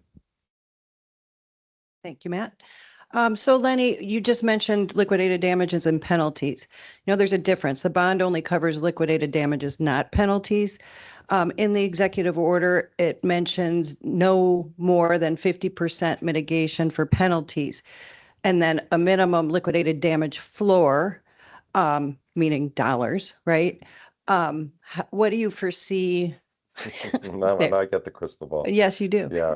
Well, first, I think just one tweak if I may, but I need Colleen to tell me if I'm right or wrong. I think the only bond that does secure, if you will, penalties is the international carriers bond, I believe in certain respects. So yeah, so we have to see if that's, where they're going to go.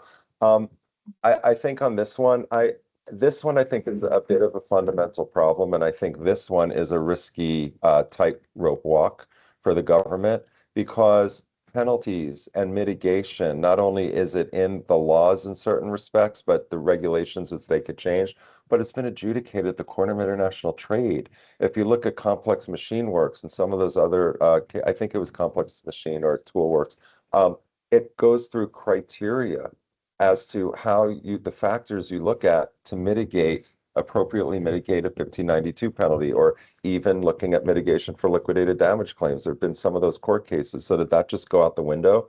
Does CBP have the right just to complete that overhaul or not? So I think fundamentally, I'm very interested in where that goes. We're also pushing as to what CTPAT means. So if you're a CTPAT tier 3, you can't go below 50%. So what's the benefit there? So I think we really have to see how this one is going to pan out and see if it's really going to have legs. The piece that we're kind of not advertising at the end of the day, the statutes, 19 U.S.C. 16, 17, and 18 are, if you will, brother and sister companion statutes, but they're very different because 17 provides for offers and compromise and settlements. 18 is mitigation. I keep seeing the word mitigation. Does that mean there's still an open door for settlements? And if so, let's envision that process, which means you're going to have a line of people going from here to, Dallas to line up to get their settlement with CBP, which doesn't seem administrable either. So what's the plan here? I think we have to really watch this one and provide some thoughtful suggestions as to how to get to that fair ground. All right. Great questions. Do we have time for one more, Eric, here, or we move into virtual? I don't really have a whole heck of a lot, and I think they've answered just about everything we've asked them. Okay. A lot of great stuff there. Dave Pasco. Oh, wait, Mr. Pasco has a question. Hang on. The microphone's moving in, so our virtual friends can listen in. Please, pass. This one's for Rob. When I'm talking to a number of customers and I talk to them about their exposure when they're hiring a vehicle, but they say that, I am just acting on a delivery order. So I really don't have any exposure. What is your response? Well, I'm assuming that that particular customer is actually arranging motor carriage, right?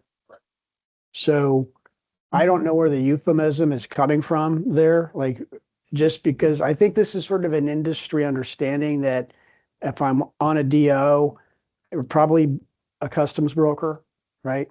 And it's probably the inland leg of a local, of a multimodal move. So they are not required, it is a MAP 21 exception for them. They're not required to have a property broker's license. So this is not a matter of licensure. This is a matter of tort exposure. So you've heard that the most dangerous part of driving is like within 10 minutes of your house. So just because it's a short dray doesn't mean they're not going to run a red light. Right? Just because it's across the Imperial Valley doesn't mean you don't have the same risk you do over the road all the way across the country. It's the exact same risk exposure. You just have a lower volume probably as a customs broker. So you're lucky, okay? Whereas if you're one of the largest property brokers or a large property broker, the odds are against you. You are eventually going to get involved in an accident, one of your trucks, and you're going to get sued. It's just a matter of inevitability. So the smaller risk profile as a broker, but the fact that you're issuing a DO has nothing to do with the exposure that you have. The exposure you have is you're arranging motor carriage. And if I, as a whatever hat I'm wearing, pick an quote unsafe motor carrier, and that motor carrier is involved in an accident, and if it's a fatality accident, you have a huge company-ending exposure on your hands. So that's the problem. So I think this is sort of a wake-up call to go, hey, this stuff happens no matter what hat you're wearing. It's a bigger exposure for property brokers because they do the vast majority of the arranging. I got to tell you, I cannot think of a better metaphor for this session and for today than a professional surrounded by high-profile attorneys. So just maybe take that away as your walk away. Great stuff. Thank you. We ran out of time, so I want to thank obviously our panelists. I want to thank our guests who came out today. Everybody, hundreds of people that were here virtually. Thank you so much. We appreciate it. A little bit of housekeeping from Eric will wrap us up. Yeah, just a reminder on the continuing education. You'll get an email follow-up after this, so be on the lookout for that if you're after those credits. But that's it. Thank you so much. Thank you for joining us and giving us a part of your day. Thank you. Thank you. Yeah.